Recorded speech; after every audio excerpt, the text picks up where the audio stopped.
வலைக்கும் வரஹ்மத்துல்லாஹி வபரகாத்துஹு. அன்பிற்குரிய சகோதரர்களே, நம்மை சுற்றி பல இயக்கங்கள் இருக்கின்றன. அவர்கள் இஸ்லாத்தின் பெயரால் மக்களை தவறான பாதைக்கு அழைத்து கொண்டிருக்கிறார்கள். தங்களுடைய தவறான கொள்கைகளை சரியானது என்று காட்டுவதற்காக சில குர்ஆன் வசனங்களையும் நபிகள் நாயகம் ஸல்லல்லாஹு அலைஹி வஸல்லம் அவர்களுடைய சில ஹதீஸுகளையும் கூட எடுத்து காட்டி நாங்கள் சரியான பாதைக்குத்தான் அழைப்பு விடுக்கிறோம் என்ற எண்ணத்தை உருவாக்கி கொண்டிருக்கிறார்கள். இது நம்முடைய சகோதரர்களுக்கு இதற்கு நாம் எப்படி பதில் சொல்வது, இதை எப்படி ஃபேஸ் பண்ணுவது, இந்த மாதிரியான சிந்தனைகளை விழக்கூடிய மக்களை நம்ம எப்படி நல்வழிக்கு கொண்டு வருவது என்றெல்லாம் தெளிவு அற்றவர்களாக இருப்பதை நாங்கள் காண்கிறோம். அந்த வகையில் இப்போது நவீனமாக ஒரு கூட்டம் உருவாகி இருக்கிறார்கள். அவர்கள் ரகசியமாக மக்களை சந்தித்து நாம் இஸ்லாமிய ஆட்சி ஹிலாஃபத் அதை உருவாக்க வேண்டும், இஸ்லாமிய ஆட்சியை உண்டாக்குறதுக்கு தான் நம்ம படைக்கப்பட்டு இருக்கிறோம், நம்முடைய ஒரே லட்சியம் ஹிலாஃபத் அமைக்கிறது என்று சொல்லி அந்த மக்கள் மத்தியில் போய் மூளைச்சலவை செய்கிறார்கள். அது இஸ்லாமிய அரசாங்கத்தை இந்தியாவில் உண்டாக்கணும், உலக அளவில் ஒரு இஸ்லாமிய அரசாங்கத்தை நிறுவணும், இது நம்முடைய கடமை, இது நம்ம மீது சுமத்தப்பட்டிருக்கிற ஒரு பொறுப்பு என்று சொல்லி சில வாதங்களையும் உணர்ச்சிகரமான சில விஷயங்கள்லாம் எடுத்துக்காட்டி உலக அளவில் நமக்கு எதிராக அமெரிக்கா செய்யக்கூடிய கொடுமைகள், ஒவ்வொரு நாடுகள்லையும் முஸ்லீம்களுக்கு எதிராக நிகழ்த்தப்படக்கூடிய அக்கிரமங்கள், இதையெல்லாம் சுட்டி காட்டி இதுக்கெல்லாம் முடிவு கட்டி ஆகணும், நம்ம அந்த ஹிலாஃபத்தை உண்டாக்க நம்ம தவறிவிட்டோம், அதன் காரணமாகத்தான் நம்ம இவ்வளோ பெரிய பின்னடைவை சந்தித்திருக்கிறோம் இப்படிங்கிற மாதிரி சொல்லும் பொழுது அந்த மக்களில் சில பேர் என்ன செய்கிறாங்க, அதை நம்பக்கூடியவர்களாக மாறிவிடுகிறார்கள்.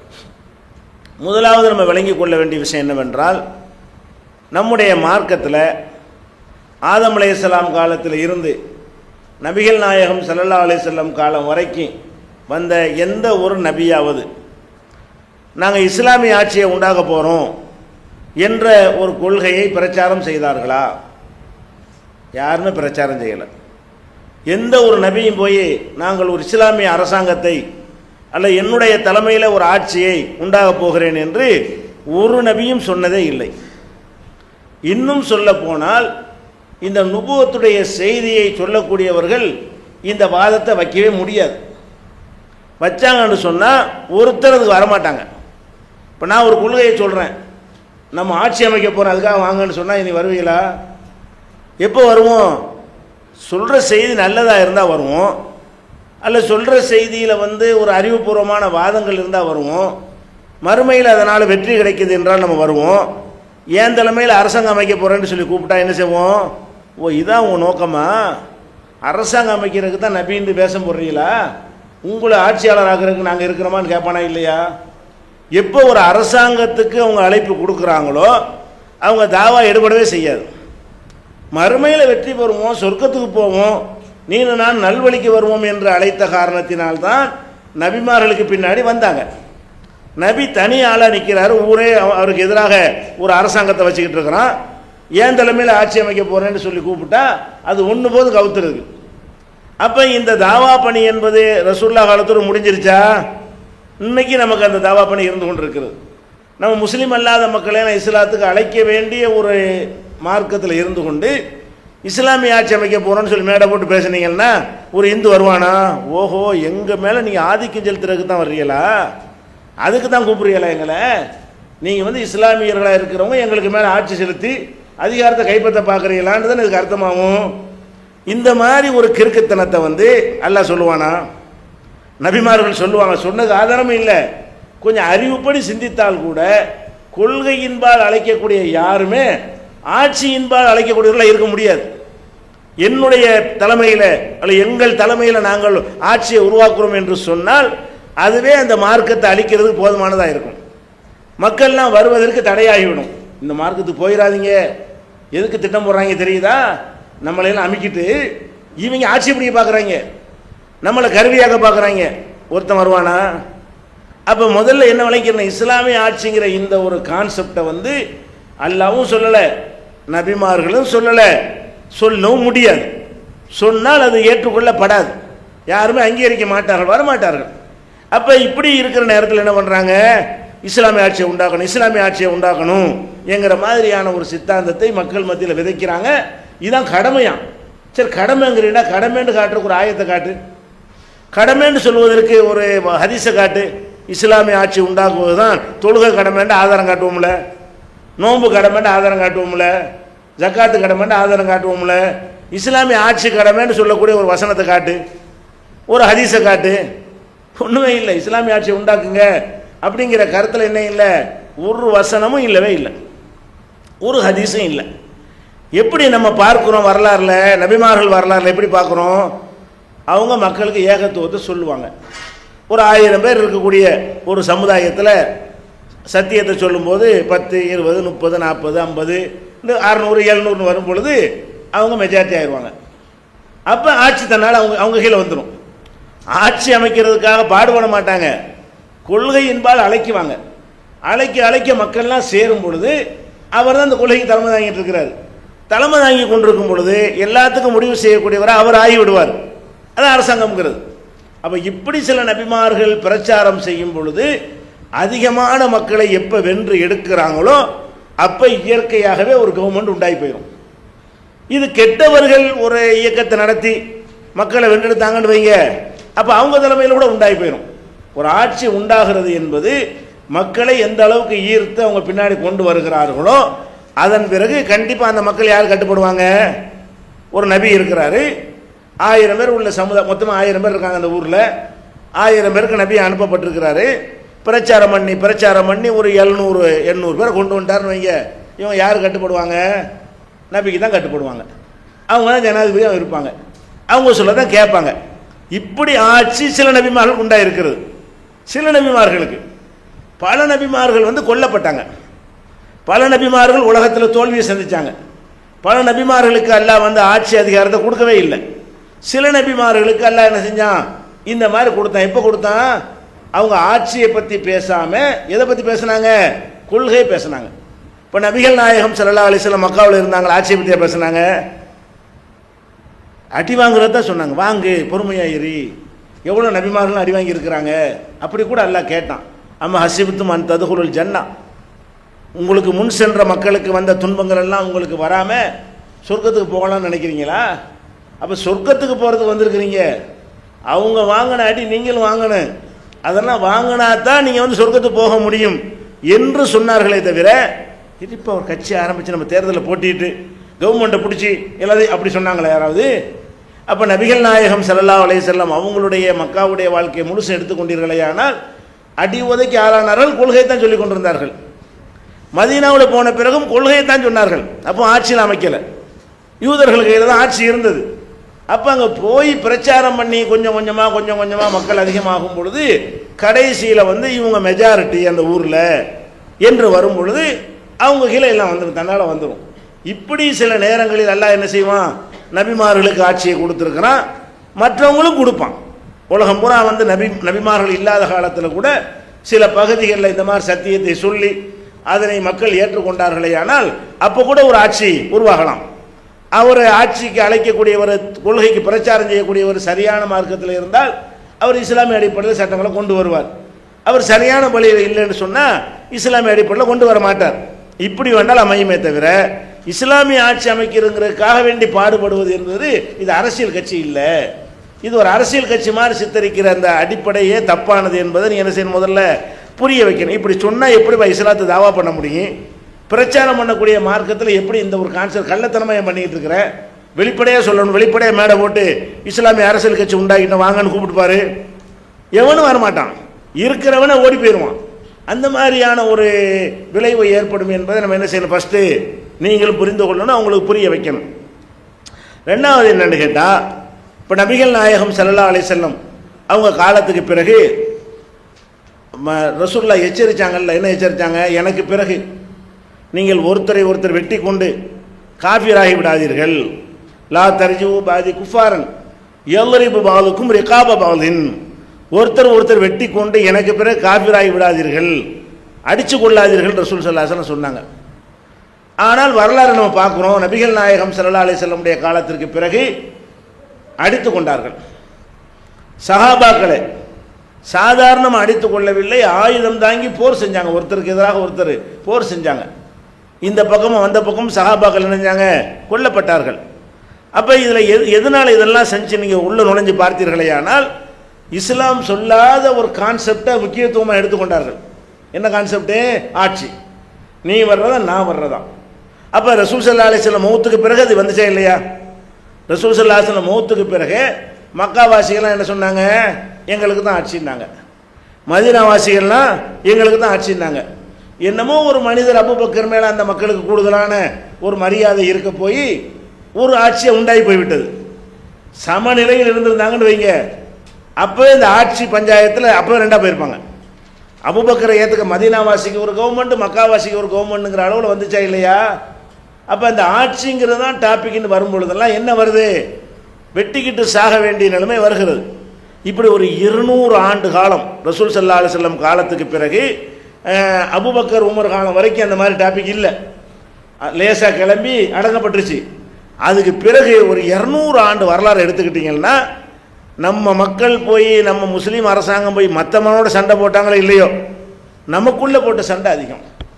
நம்ம மக்களுக்கு மத்தியில் நீ சிறந்தவனா, நான் ஆட்சியா நீ ஆட்சியா என்று அப்பாசியாக்களும் அது மாதிரி உமையாக்களும் அவங்களுக்கு மத்தியில் நடந்த யுத்தங்களையும் பார்த்தீங்கன்னு சொன்னால், இவங்க தான் போய் ஒருத்தர் அவனை போய் அடிச்சுக்கிட்டு வேறு வேறு சாம்ராஜ்யங்களை அழித்து ஒழிக்கிறதுக்கு பதிலாக என்ன செஞ்சாங்க? நாங்கள் தான் ஆட்சியில் இருக்கோம், நான் ஆட்சி நீ ஆட்சி, எல்லாம் இஸ்லாமிய ஆட்சி. நபிகள் நாயகம் ஸல்லல்லாஹு அலைஹி வஸல்லம் காலத்துக்கு பிறகு அலி ரலியல்லாஹு காலத்தில் அப்போ ஒரு கூட்டம் உண்டாக்குது, நாங்கள் இஸ்லாமிய ஆட்சி உண்டாக்க போகிறோம். இஸ்லாமிய ஆட்சி இருக்குது. அபூபக்கருடைய ஹிலாபத்து, அலி அவர்கள் ஹிலாபத்து அடிப்படையில் ஜனாதிபதியாக இருக்கிறாங்க, அதில் அடங்கி போயிருக்கலாம்ல. அப்போ என்ன பண்ணுறாங்க? நாங்கள் தான் ஆட்சி வரணும், இஸ்லாமிய ஆட்சி வரணும் அப்படின்னு சொல்லி அதுக்கு சில வசனங்களை காட்டி இஸ்லாமிய ஆட்சியை உண்டாக்க போகிறோம், இது இஸ்லாமிய ஆட்சி இல்லை, எல்லாத்தையும் கொல்ல போகிறோம். இந்த இஸ்லாமிய ஆட்சிங்கிற கான்செப்டை எடுக்கும்போதெல்லாம் என்ன செஞ்சான்? ஒருத்தர் கொல்லணுங்கிற ஒரு அடிப்படைக்கு வந்துடுறாங்க. இது 200 வருஷ காலம் நிறைய நன்மக்கள், சிறந்த காலம் ரசூலுல்லாஹ் சொன்னாங்களே, அந்த சிறந்த காலத்தில் நிறைய மக்கள் இந்த கான்செப்ட்னால கொல்லப்பட்டார்கள். முஸ்லீம்களால் கொல்லப்பட்டார்கள். அதுக்கு பிறகு அப்படியே ஆஹா பாடம் எடுத்துக்கிட்டாங்க, இது சரிப்பட்டு வராது, இந்த ஆட்சிங்கிற கான்செப்டுக்கு இஸ்லாத்துக்கு சம்பந்தம் இல்லைன்னு ஒரு 1000 வருஷமாக இந்த டாப்பிக்கை முஸ்லீம்கள் எடுக்கவே இல்லை, வெட்டிக்கிட்டு சாகவும் இல்லை. மறுபடியும் இப்போ ஆரம்பித்தாங்க. எகிப்தில் மறுபடியும் ரொம்ப காலத்துக்கு நினைஞ்சாங்க, மறுபடியும் ஆரம்பித்தாங்க. இஹ்வானுல் முஸ்லிமீன் இஸ்லாமிய ஆட்சி உண்டாக்க போகிறோம், எகிப்தில் நல்ல ஆட்சி நடக்கலை, நாங்கள் இஸ்லாமிய அரசாங்கத்தை உண்டு பண்ண போகிறோம் ஆரம்பித்தாங்களா? இந்த 200 வருஷமாக மறுபடியும் ஆரம்பிச்சிச்சு பழையபடி.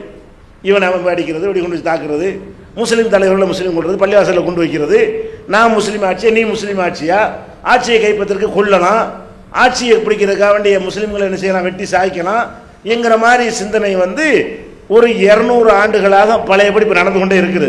என்ன நடக்கிறது? ஆட்சி அரசியல், மார்க்கத்தை அரசியலாக்குறது. இஸ்லாம்ங்கிற ஒரு ஆன்மீக மார்க்கத்தை, மறுமைக்காக உள்ள ஒரு மார்க்கத்தை இந்த உலகத்தில் பதவி பெறுவதற்கு உரியதாக எப்போ நினைத்து கொண்டு ஆட்சிங்கிற ஒரு போதை போத்துறாங்களோ அப்போல்லாம் என்ன நடக்கிறது? நம்முடைய இந்த 200 வருஷமும் சரி, ரசூலுல்லாஹ் காலத்திலும் தொடர்ந்த 200 வருஷமும் சரி, இந்த 200 வருட காலங்கள்லையும் இந்த வெட்டி கொண்டு செத்தார்கள். அது இடைப்பட்ட காலத்தில் இல்லை. ஏன்? இந்த சிந்தனை தவறு என்று ஒழித்து கட்டி விட்டார்கள்.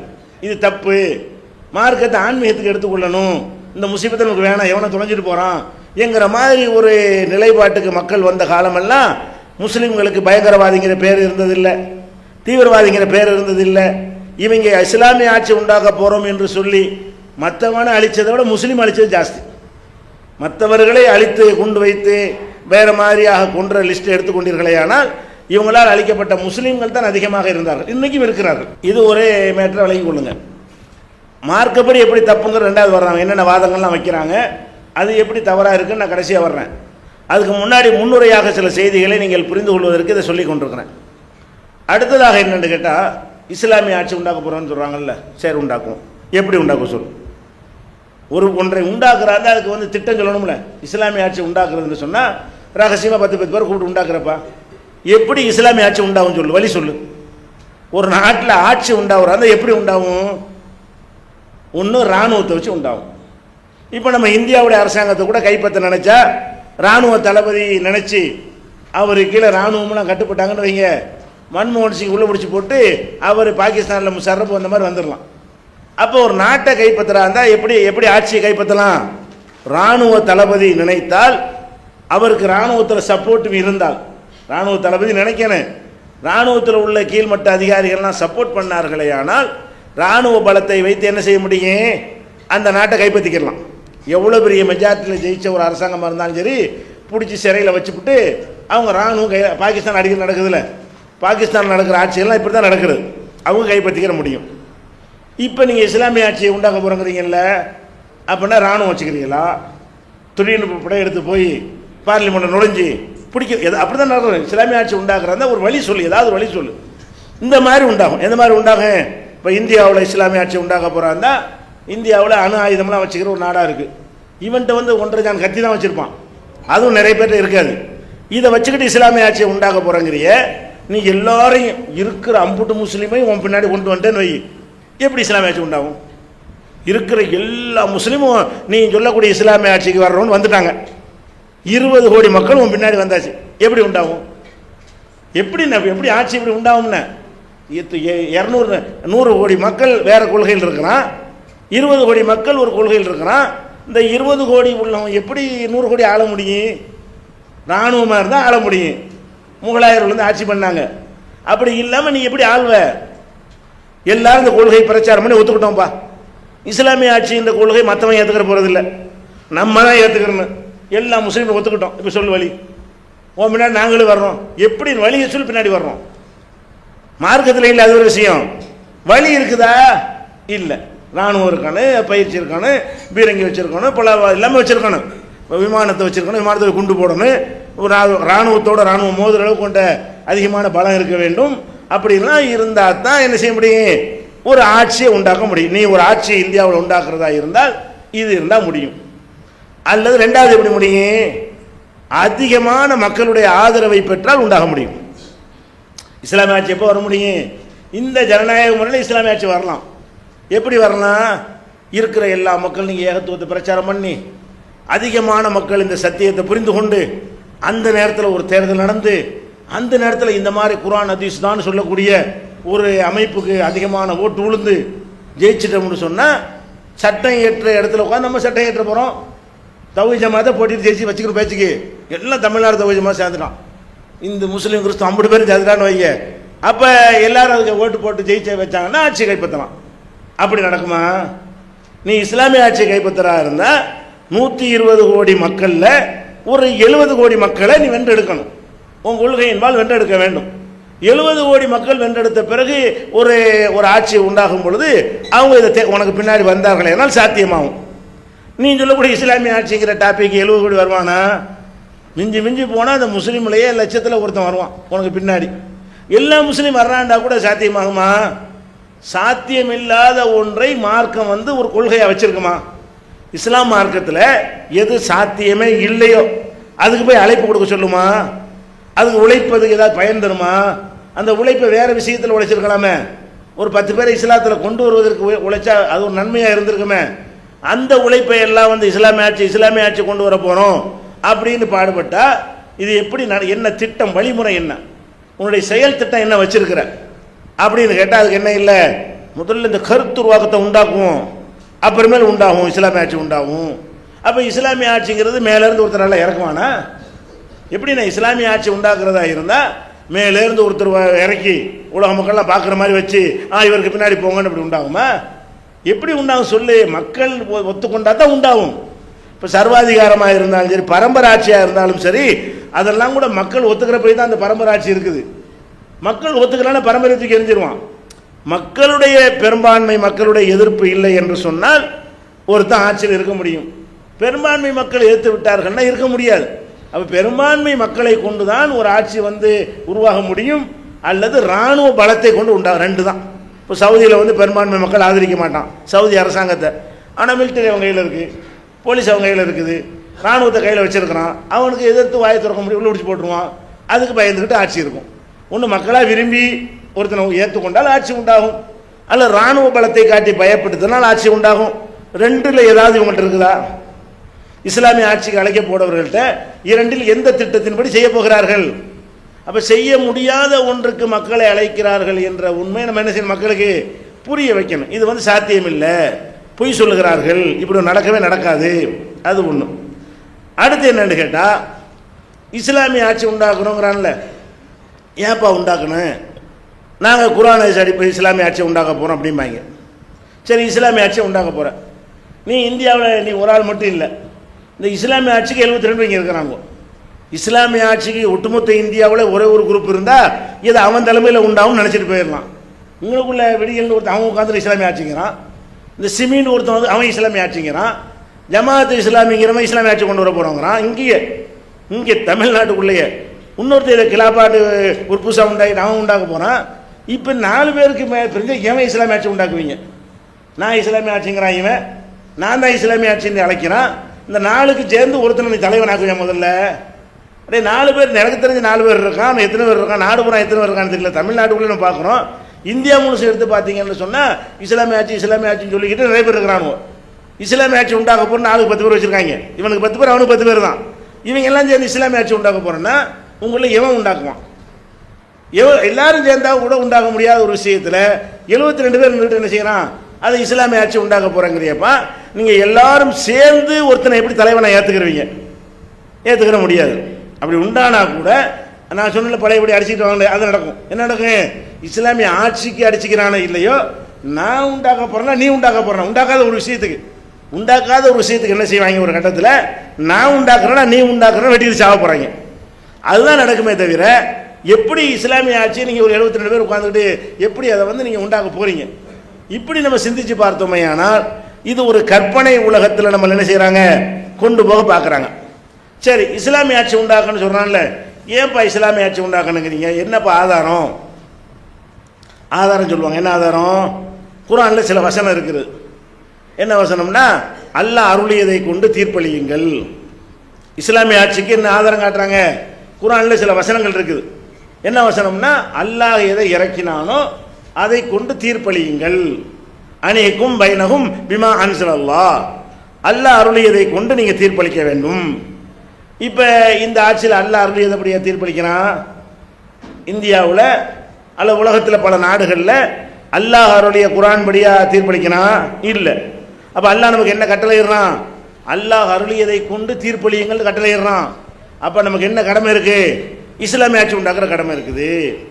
அதே மாதிரி ஒமல்லம் யஹ்கும் பிமா அன்ஸலல்லாஹ் ஃபஉலாயிக ஹுமுல் ஆலிமூன், இன்னொரு இடத்துல ஃபஉலாயிக ஹுமுல் ஃபாசிகூன், யார் அல்லாஹ் அருளியதை கொண்டு தீர்ப்பளிக்கவில்லையோ அவங்க பாவிகள், அவங்க அநியாயக்காரர்கள். இப்படியும் குர்ஆன்ல வசனம் இருக்குது. அல்லாஹ் அருளியதை கொண்டு, குர்ஆனை கொண்டு ஹதீஸை கொண்டுன்னு வச்சுக்கிறோமே, தீர்ப்பளிக்காவிட்டால் அவங்க யாரு? அநியாயக்காரர்கள், அவங்களெல்லாம் பாவிகள் அப்படின்னு குர்ஆன்ல வசனம் இருக்குது. அதே மாதிரி வசனம் இருக்கிறது, ஃபலா வரப்பிக்க லா யூமினூன ஹத்தா யுஹக்கிமுக ஃபீமா ஷஜர பைனஹும். இதெல்லாம் அவங்க எடுத்து வைக்கிற ஆதாரங்கள். தங்களுக்கு மத்தியிலே ஏற்பட்ட பிளவுகள் பிரச்சனைகளுக்காக வேண்டி, முகமது உங்களை நீதிபதியாக ஹாக்கிமாக ஏற்காத வரை அவங்க மூமினாக முடியாது. அப்ப ரசூலுல்லாஹ்வுடைய ஆட்சியை அவங்க சட்டப்படி ஆட்சி அமைச்சா தான் மூமினாக முடியும். இப்ப மன்மோகன் சிங்குக்கும் வாஜ்பாய்க்கும் கட்டுப்பட்டா என்ன ஆக முடியாது? நீ மூமினாக முடியாது. அப்ப இவங்களை அப்புறப்படுத்தி விட்டு என்ன செய்யணும்? நம்ம அல்லாஹ்வுடைய ஆட்சியை கொண்டு வரணும். கிலாபத்துனா என்னன்னா அல்லாஹ்வுடைய ஆட்சியை கொண்டு வர போறோம். ஏன்னா அல்லாஹ் எப்படி கட்டளையிடுறான்? அல்லாஹ் அருளியதை கொண்டு தீர்ப்பளிக்க வேண்டும் அப்படின்னு சொல்லுகிறார். அதே மாதிரி இன்னொரு வசனத்தில் சொல்லி காட்டுறான்ல, ஒமா கான லி மூமினின் வலா மூமினத்தின், மூமினான ஆண்களாக இருந்தாலும் பெண்களாக இருந்தாலும் அல்லாஹ் ரசூலும் ஒரு விஷயத்தை தீர்ப்பளித்து விட்டார்களே ஆனால் அவங்க சுய விருப்பம் கொள்ளக்கூடாது. இந்த கருத்தில் நிறைய வசனங்கள் குர்ஆனில் இருக்கிறது. இவங்க காட்டுவதை விட அதிகமாகவே இருக்கிறது. என்ன இருக்கிறது? அல்லாஹ் அருளியதை கொண்டு தீர்ப்பளியுங்கள், அல்லாஹ் அருளியதை கொண்டு தீர்ப்பளியுங்கள். அல்லாஹ் ரசூல் முடிவெடுத்து விட்டால் வேற முடிவு எடுக்கிற அதிகாரம் யாருக்கும் இல்லை. இந்த கருத்துப்பட நிறைய வசனங்கள் இருக்கிறது. இந்த வசனங்களை வச்சு ஆள் பிடிக்குவாங்க. அல்லாஹ் என்னங்க சொல்றான்? அல்லாஹ் அருளியதை கொண்டு தீர்ப்பளியுங்கிறான். அப்ப என்ன அர்த்தம்? அல்லாஹ் அருளியதை தான் சட்டமாக்க வேண்டும். அப்ப இவங்களெல்லாம் அப்புறப்படுத்த வேண்டும். இஸ்லாமிய ஆட்சியை உண்டாக்குனா தான் அல்லாஹ் அருளியதின் அடிப்படையில் தீர்ப்பளிக்க முடியும் அப்படின்னு சொல்லும் பொழுது அவனுக்கு என்ன செய்யுது, ஆமாம் அல்லாஹ் தெளிவாக தானே சொல்கிறான், அல்லாஹ் அருளியதை கொண்டு தானே தீர்ப்பளிக்க சொல்கிறான், அல்லாஹ் அருளியதை கொண்டு தீர்ப்பளிக்காட்டி அநியாயக்காரங்கிறானே, அப்போ நமக்கு அந்த கடமை வருது அப்படிங்கிற மாதிரி மக்கள்கிட்ட சொல்லும் பொழுது அது வந்து கரெக்ட் மாதிரி தெரியும். ஆனால் அல்லாஹ் அருளியதை கொண்டு தீர்ப்பளியுங்கள் சொன்னால் அது அந்த அர்த்தத்திலே சொல்லப்படுது இல்லை. முதல்ல இவங்களுடைய போலித்தனத்தை இதை புரிஞ்சுக்கிடுவோம். இவங்க அந்த வசனங்கள்லாம் காட்டி என்ன சொல்ல வர்றாங்க, அல்லாஹ் அருளியபடி தான் தீர்ப்பளிக்க வேண்டும் என்பதால் இந்த குற்றவியல் சட்டங்கள் மற்ற விஷயங்கள் எல்லாம் அல்லாஹ் சொன்னபடியாக அமைய வேண்டும் என்றால் ஒரு அரசாங்கத்தை கைப்பற்றணும், அதன் மூலமாக அல்லாஹ் அருளியதை நாங்கள் நிலைநாட்டப் போகிறோம்னு சொல்கிறாங்க. இப்படி சொல்கிற எல்லாருமே மார்க்க விஷயத்தில் அல்லாஹ் அருளியபடி நிற்கிறானா? அல்லாஹ் அருளியபடி தீர்ப்பளிக்கணுங்கிறான்ல, இவன் தொழுகிற தொழுகை அல்லாஹ் அருளியபடி இருக்குதா? இல்லை. எங்கள் இமாம் சொன்னபடி தொழுவேங்கிறான் எல்லாருமே. இந்த இஸ்லாமிய ஆட்சின்னு சொல்லக்கூடிய அம்புட்டு பேருமே மதகுவாதியாக இருக்கிறான். இந்த இஸ்லாமிய ஆட்சின்னு சொல்லக்கூடிய அம்புட்டு பேருமே தரிகாவாதியாக இருக்கிறான். இந்த இஸ்லாமிய ஆட்சின்னு சொல்லக்கூடிய அம்புட்டு பேருமே விதேத்வாதியாக இருக்கிறான். அப்போ அல்லாஹுத்தான் அதிகாரம் இருக்கிறது, அல்லாஹ் அருளியதை கொண்டு தான் தீர்ப்பளிக்கணும். அப்படி இல்லட்டு அநியாயக்காரண்டியடா, நீ உன்னுடைய மறுமைக்கு செய்கிற இபாதத்தில் அல்லாஹ் அருளியபடி நீ செய்கிறியா? குர்ஆன் ஹதீஸ்படி வாடான்னு சொன்னால் வரக்கூடாது, சண்டை வந்துடும் மக்கள் மத்தியில். அல்லாஹ் அருளியபடி செய்ய வேண்டியது இல்லைங்கிறான். மீலாதுல்லா கொண்டாடுறான், அவன் இஸ்லாம் ஆட்சி கொண்டு வர்றேங்கிறான். எதை காட்டி கொண்டு வர்றேங்கிறான்? அல்லாஹ் அருளியதை தான் பின்பற்றணும், மனிதனுக்கு கட்டுப்படக்கூடாது, மனித சட்டங்களை பின்பற்றக்கூடாது அப்படின்னு சொல்கிறான். இவன் தொப்புளுகளை கை கட்டி நிற்கிறான். இது யாரை பின்பற்றி தொப்புளுகளை கை கட்டுறான்? மனுஷனை பின்பற்றி. அல்லாஹ்வுடைய ரசூலை பின்பற்றி இவனுடைய தொழுகை இல்லை, அல்லாஹ்வுடைய ரசூலை பின்பற்றி இவனுடைய நோன்பு இல்லை, அல்லாஹ்வுடைய ரசூலை பின்பற்றி இவனுடைய எந்த வணக்க வழிபாடுகளுமே இல்லை. அப்போ இந்த வசனங்களை எல்லாம் காட்டுறான குர்ஆன் ஹதீஸ்லேயே எங்களுக்கு ஆதாரம் இருக்குது, ஆட்சி அமைக்க ஆதாரம் இருக்குங்கிறான. அப்போ இது துன்யாவுக்கு ஆதாரம் காட்டக்கூடிய ஒருத்தன் மறுமைக்கு அதை காட்டணுமா இல்லையா? இன்னும் சொல்ல போனால் அல்லாஹ்வுடைய ஹுக்குமத்தை பின்பற்றணும் என்பது உண்மை. அதுக்கு என்ன அர்த்தம்? மார்க்க விஷயத்தில் தான் அர்த்தம். துன்யா விஷயத்தில் வந்து அல்லாஹ் நமக்கு அதிகாரம் கொடுத்துருக்கான். துன்யா விஷயத்தில் ரெண்டு பேரும் சண்டை வருது. இவர் காசை அவர் எடுத்துக்கிட்டாரு, அவர் காசை இவர் எடுத்துக்கிட்டாரு, என்கிட்ட கேஸு வருது, நான் விசாரணை தீர்ப்பளிக்கலாமா இல்லையா அப்படின்னு குர்ஆனில் அனுமதி இருக்கா இல்லையா? வழக்கு நடத்தினா இவர் தான் பாதிக்கப்பட்டவர், இவர் தான் பாதிப்பை ஏற்படுத்தினவர், தீர்ப்பளிக்கிறோமா இல்லையா? அப்போ ரெண்டு பேருக்கு சண்டை வந்துச்சுன்னு சொன்னால் அதில் தீர்ப்பளிக்கிற அதிகாரம் யாருக்கு தந்திருக்கான்ல? மனுஷனுக்கு தந்திருக்கிறான். ஆனால் மார்க்க விஷயத்தில் அதிகாரத்தை தந்திருக்கிறானா? 2 ரக்காத்து 4 ரக்காத்து சண்டை வருது, நான் நடுவில் உட்காந்துக்கிட்டு நான் சொல்கிறேன் 2 ரக்காத்து சொல்ல முடியுமா? நான் சொல்கிறேன் 4 ரக்காத்து சொல்ல முடியுமா? அல்லாஹ் சொல்கிறான், அல்லாஹ்வுடைய ரசூல் சொல்கிறாங்கன்னா சொல்ல முடியும். அப்போ இபாதத்து வணக்க வழிபாடுகள் விஷயத்தில் தான் அல்லாஹ் வந்து அதிகாரத்தை யாருக்கும் தரல, அவன் கையில் வச்சுக்கிட்டு இருக்கிறான். மற்ற விஷயங்கள்ல எல்லாம் உங்களுக்கு நிறைய அதிகாரத்தை தந்திருக்கிறான். குர்ஆனில் எடுத்து பார்த்தீங்கன்னு சொன்னால் உங்களை மூமின்கள் மத்தியில் 2 பேர் சண்டையிட்டு கொண்டார்களே ஆனால் நீங்கள் ஃபஸ்லிஹு பைனஹுமா, அவங்களுக்கு மத்தியில் என்ன செய்யுங்க, நீங்கள் நல்லிணக்கத்தை ஏற்படுத்துங்க, அவங்களுக்கு நீதியாக தீர்ப்பளியுங்கள் அப்படின்னு அல்லாஹ் என்ன செய்கிறான்? குர்ஆனில் சொல்லி காட்டுகிறான். கணவன் மனைவி சண்டை ஏற்பட்டு போச்சு, பிரச்சனையை பேசி கிசி பார்க்குறோம், தீர்ப்பு ஏற்படலை, சேர மாட்டேங்கிறாங்க. அப்போ அல்லாஹ் என்ன சொல்கிறான்? ஃபபாசு ஹக்கமம் மின் அஹ்லிஹி வ ஹக்கமம் மின் அஹ்லிஹா, இவ தரப்பில் ஒரு நடுவரை ஏற்படுத்தி கொள்ளுங்கள், அவள் தரப்பில் ஒரு நடுவரை ஏற்படுத்தி கொள்ளுங்கள், அவங்க 2 பேரும் விசாரித்து ஒரு தீர்ப்பு அளிக்கட்டும். அது அல்லாஹ் வந்து இணக்கத்தை ஏற்படுத்துவான். அப்போ பொண்டாட்டி புருஷனுக்கு ஒரு சண்டை வந்துச்சுன்னு சொன்னால் அதை விசாரித்து பார்த்து இணக்கமாகிற தீர்ப்பு அளிக்கிற அதிகாரம் யாருக்கு இருக்கிறது? மனுஷனுக்கு அல்லாஹ் தர்றான். எல்லா அதிகாரமும் அல்லாஹ்வுக்கு தான், அல்லாஹ்வுக்கு தான் சொல்கிற அந்த அல்லாஹ் தான் இதில் நமக்கு அதிகாரத்தை தர்றான். எது விஷயத்தில்? உலக விஷயங்களில் எது நல்லது கெட்டது என்ற அறிவை கொண்டு சீர்தூக்கி பார்க்கக்கூடிய விஷயங்கள்ல எல்லாம் நம்மளா சீர்தூக்கி பார்த்து முடிவு சொல்லலாம், அந்த முடிவு கட்டுப்படலாம். ஒருத்தர் ஆய்வு செஞ்சு சரியான முடிவை சொன்னாரே ஆனால் அவருக்கு 2 கூலி இருக்கிறது, தவறான முடிவை சொன்னால் கூட 1 கூலி இருக்குன்னு சொன்னாங்களே, அது மார்க்கத்துக்கு ரசூல் ஸல்லல்லாஹு அலைஹி வஸல்லம் சொன்னாங்க. துன்யாவுடைய விஷயத்தை பொறுத்த வரைக்கும் நமக்கு 2 பேர் வழக்க கொண்டு வர்றான், விசாரிக்கிறோம், இது சரின்னு தெரியுது, அந்த தீர்ப்பை நான் அளிக்கிறேன், அவன் கட்டுப்படுமா கட்டுப்படக்கூடாதா? நீதிபதினு ஒருத்தரை ஏற்றுக்கொண்ட மேலே கட்டுப்படணும். நபிகள் நாயகம் ஸல்லல்லாஹு அலைஹி வஸல்லம் அவர்கள் இதை வந்து அழகாக நமக்கு வித்தியாசப்படுத்துகிறாங்க. எப்படி வித்தியாசப்படுத்துகிறாங்க? அந்த பேரிச்சம்பழம் சம்பவம் உங்களுக்கு தெரியும். மதீனாவுக்கு போன புதுசில் பேரிச்சம்பழங்களை வந்து அந்த ஒட்டு முறையில் என்ன செய்வாங்க, அவங்க உற்பத்தி பண்ணி கொண்டு இருப்பாங்க. ஆண்பாலை பெண்பாலை என்று இணைத்து அதை வந்து மகசூல் பண்ணிக்கிட்டு இருப்பாங்க. ரசூல் ஸல்லல்லாஹு அலைஹி வஸல்லம் கேட்குறாங்க, ஏன்ப்பா அந்த மாதிரி பண்ணுறீங்க? இதை கேட்டோன்னா சஹாபாக்கள் விட்டுட்டாங்க. அந்த வருஷம் உற்பத்தி குறைஞ்சி போச்சு. அவங்க ஒரு மெத்தடில் விவசாயம் பண்ணுறாங்க. அந்த மெத்தடில் பண்ணும்போது நல்ல மகசூல் கிடைச்சிச்சு. ரசூல் ஸல்லல்லாஹு அலைஹி வஸல்லம் சொன்னாங்களேன்னு விட்டுட்டாங்க. அப்போ மகசூல் குறைஞ்சி போச்சு. ரசூல் ஸல்லல்லாஹு அலைஹி வஸல்லம் கேட்குறாங்க, ஏன்ப்பா மாலி நகலிக்கும், உங்களுடைய பேரிச்சம்பழத்துக்கு என்ன ஆச்சுன்னு கேட்குறாங்க. அப்போ அந்த சஹாபாக்கெல்லாம் சொல்கிறாங்க, நீங்கள் தானே சொன்னீங்க, நாங்கள் ஒரு மெத்தடில் விவசாயம் பண்ணிகிட்டு இருந்தோம், அது வேணான்னு சொன்னீங்க, விட்டுட்டோம். அப்போ ரசூல் ஸல்லல்லாஹு என்ன பண்ணாங்க, தீன் விஷயமாக நான் ஏதாவது உங்களுக்கு சொன்னால் ஃபஅத்து மின்ஹு மஸ்ததாத்தும், இயன்ற அளவுக்கு அதை கடைப்பிடிங்க. ஃபைதா அமர்த்துக்கும் மின்னமரி துன்யாக்கும், உங்கள் துன்யா சம்பந்தமாக எதையாவது சொன்னேனையானால் நீங்கள் உங்களுடைய அந்தும் அலமி அமரி துன்யாக்கும், உங்களுடைய துன்யாவுடைய விஷயம் உங்களுக்கு தான் நல்லா தெரியும். நாம் துன்யா விஷயத்தில் சில சொன்னாலும் கேட்க தேவையில்லை, நீங்களா பார்த்து முடிவு எடுத்துக்கிறங்க. அப்போ எதில் அல்லாவுக்கு அதிகாரம் இருக்குது? மார்க்க விஷயத்தில் தான் எல்லா அதிகாரமும் அல்லாவுக்கு உண்டு. மார்க்கம் இல்லாத விஷயங்களில் மனிதர்களுக்கு அதிகாரத்தை அல்ல தந்திருக்கிறான். மனித சட்டத்தை கட்டுப்படுவதற்கு மார்க்கத்தில் என்ன இருக்கு? உரிமை வழங்கப்பட்டு இருக்கிறது. ஒரு ஜமாத் தலைவர் கட்டுப்படலாம், ஏன் ஒரு இயக்கம் இருக்கிறது, அந்த இயக்கத்துக்கு தலைவர்னு ஒருத்தர் வச்சுக்கிறாங்க, தலைவர் கட்டுப்படுறானா இல்லையா? இந்த இஸ்லாமிய ஆட்சின்னு சொல்லக்கூடியவனும் கூட தனக்கு மக்கள் கட்டுப்படணும்னு விரும்புகிறானா இல்லையா? இஸ்லாமிய ஆட்சியை கொண்டு வர போகிறேங்கிறானே, கொண்டு வர போகிறேன்னு சொல்கிறவனுக்கு ஒரு தலைவனை வச்சுக்கிறான். அந்த தலைவன் சொன்னால் கட்டுப்படணுங்கிறான். இப்போ யார் கட்டுப்படுறான்? மனுஷனுக்கு தானே கட்டுப்படுறான். மனுஷனுக்கு கட்டுப்பட, மனுஷனுக்கு கட்டுப்பட, அல்லாஹ் கட்டுப்படணும், அல்லாஹ் கட்டுப்படுறான், ஆட்சியை உண்டாக்கணும் என்று சொல்வதில் உண்மையாளர்களாக இருப்பார்களே. ஆனால் அவர்கள் எப்படி தங்களுக்கு கட்டுப்பட வேண்டும் என்று மக்களுக்கு சொல்லுவாங்க. அப்போ இதெல்லாம் பொய். மார்க்கத்தில் என்ன இருக்குன்னு கேட்டால், இபாதத்தில் கொள்கை விஷயங்களில் அல்லாஹ்வும் ரசூல் ஒன்றை சொல்லிவிட்டார்களே, ஆனால் அதில் வேற யாருக்கும் எந்த விதமான ரைட்டும் இல்லை. உலக விஷயங்களாக இருக்குமே, ஆனால் அதில் எதை அல்லாஹ் கையில் எடுத்து கொண்டானோ அதை தவிர மற்ற விஷயங்கள்லாம் நமக்கு உரிமை இருக்கிறது. எதை அல்லாஹ் கையில் எடுத்து, உலக விஷயத்தையும் சிலது அல்லாஹ் கையில் எடுத்துருக்கலாம். அந்த மாதிரி உலக நிர்வாக விஷயங்களில் அல்லாஹ் எதற்கு தனியாக அப்படி சட்டம் சொல்லி, அது குறிப்பாக சொல்ல போனால் குற்றவியல் சட்டங்கள் தான் வரும். அதில் என்ன வரும்? இந்த குற்றத்துக்கு என்ன தண்டனை, இது உலக விஷயங்கள். திருடினா கையை வெட்டுறது, இது வந்து பெரிய இபாதத்தோ ஒரு வணக்க வழிபாடு சேர்ந்தது கிடையாது. உலகத்தில் திருட்டை குறைப்பதற்கு, அமைதி ஏற்படுத்துவதற்கு தேவையான சட்டம் என்று அல்லாஹ் பரிந்துரைக்கக்கூடிய ஒரு சட்டம்.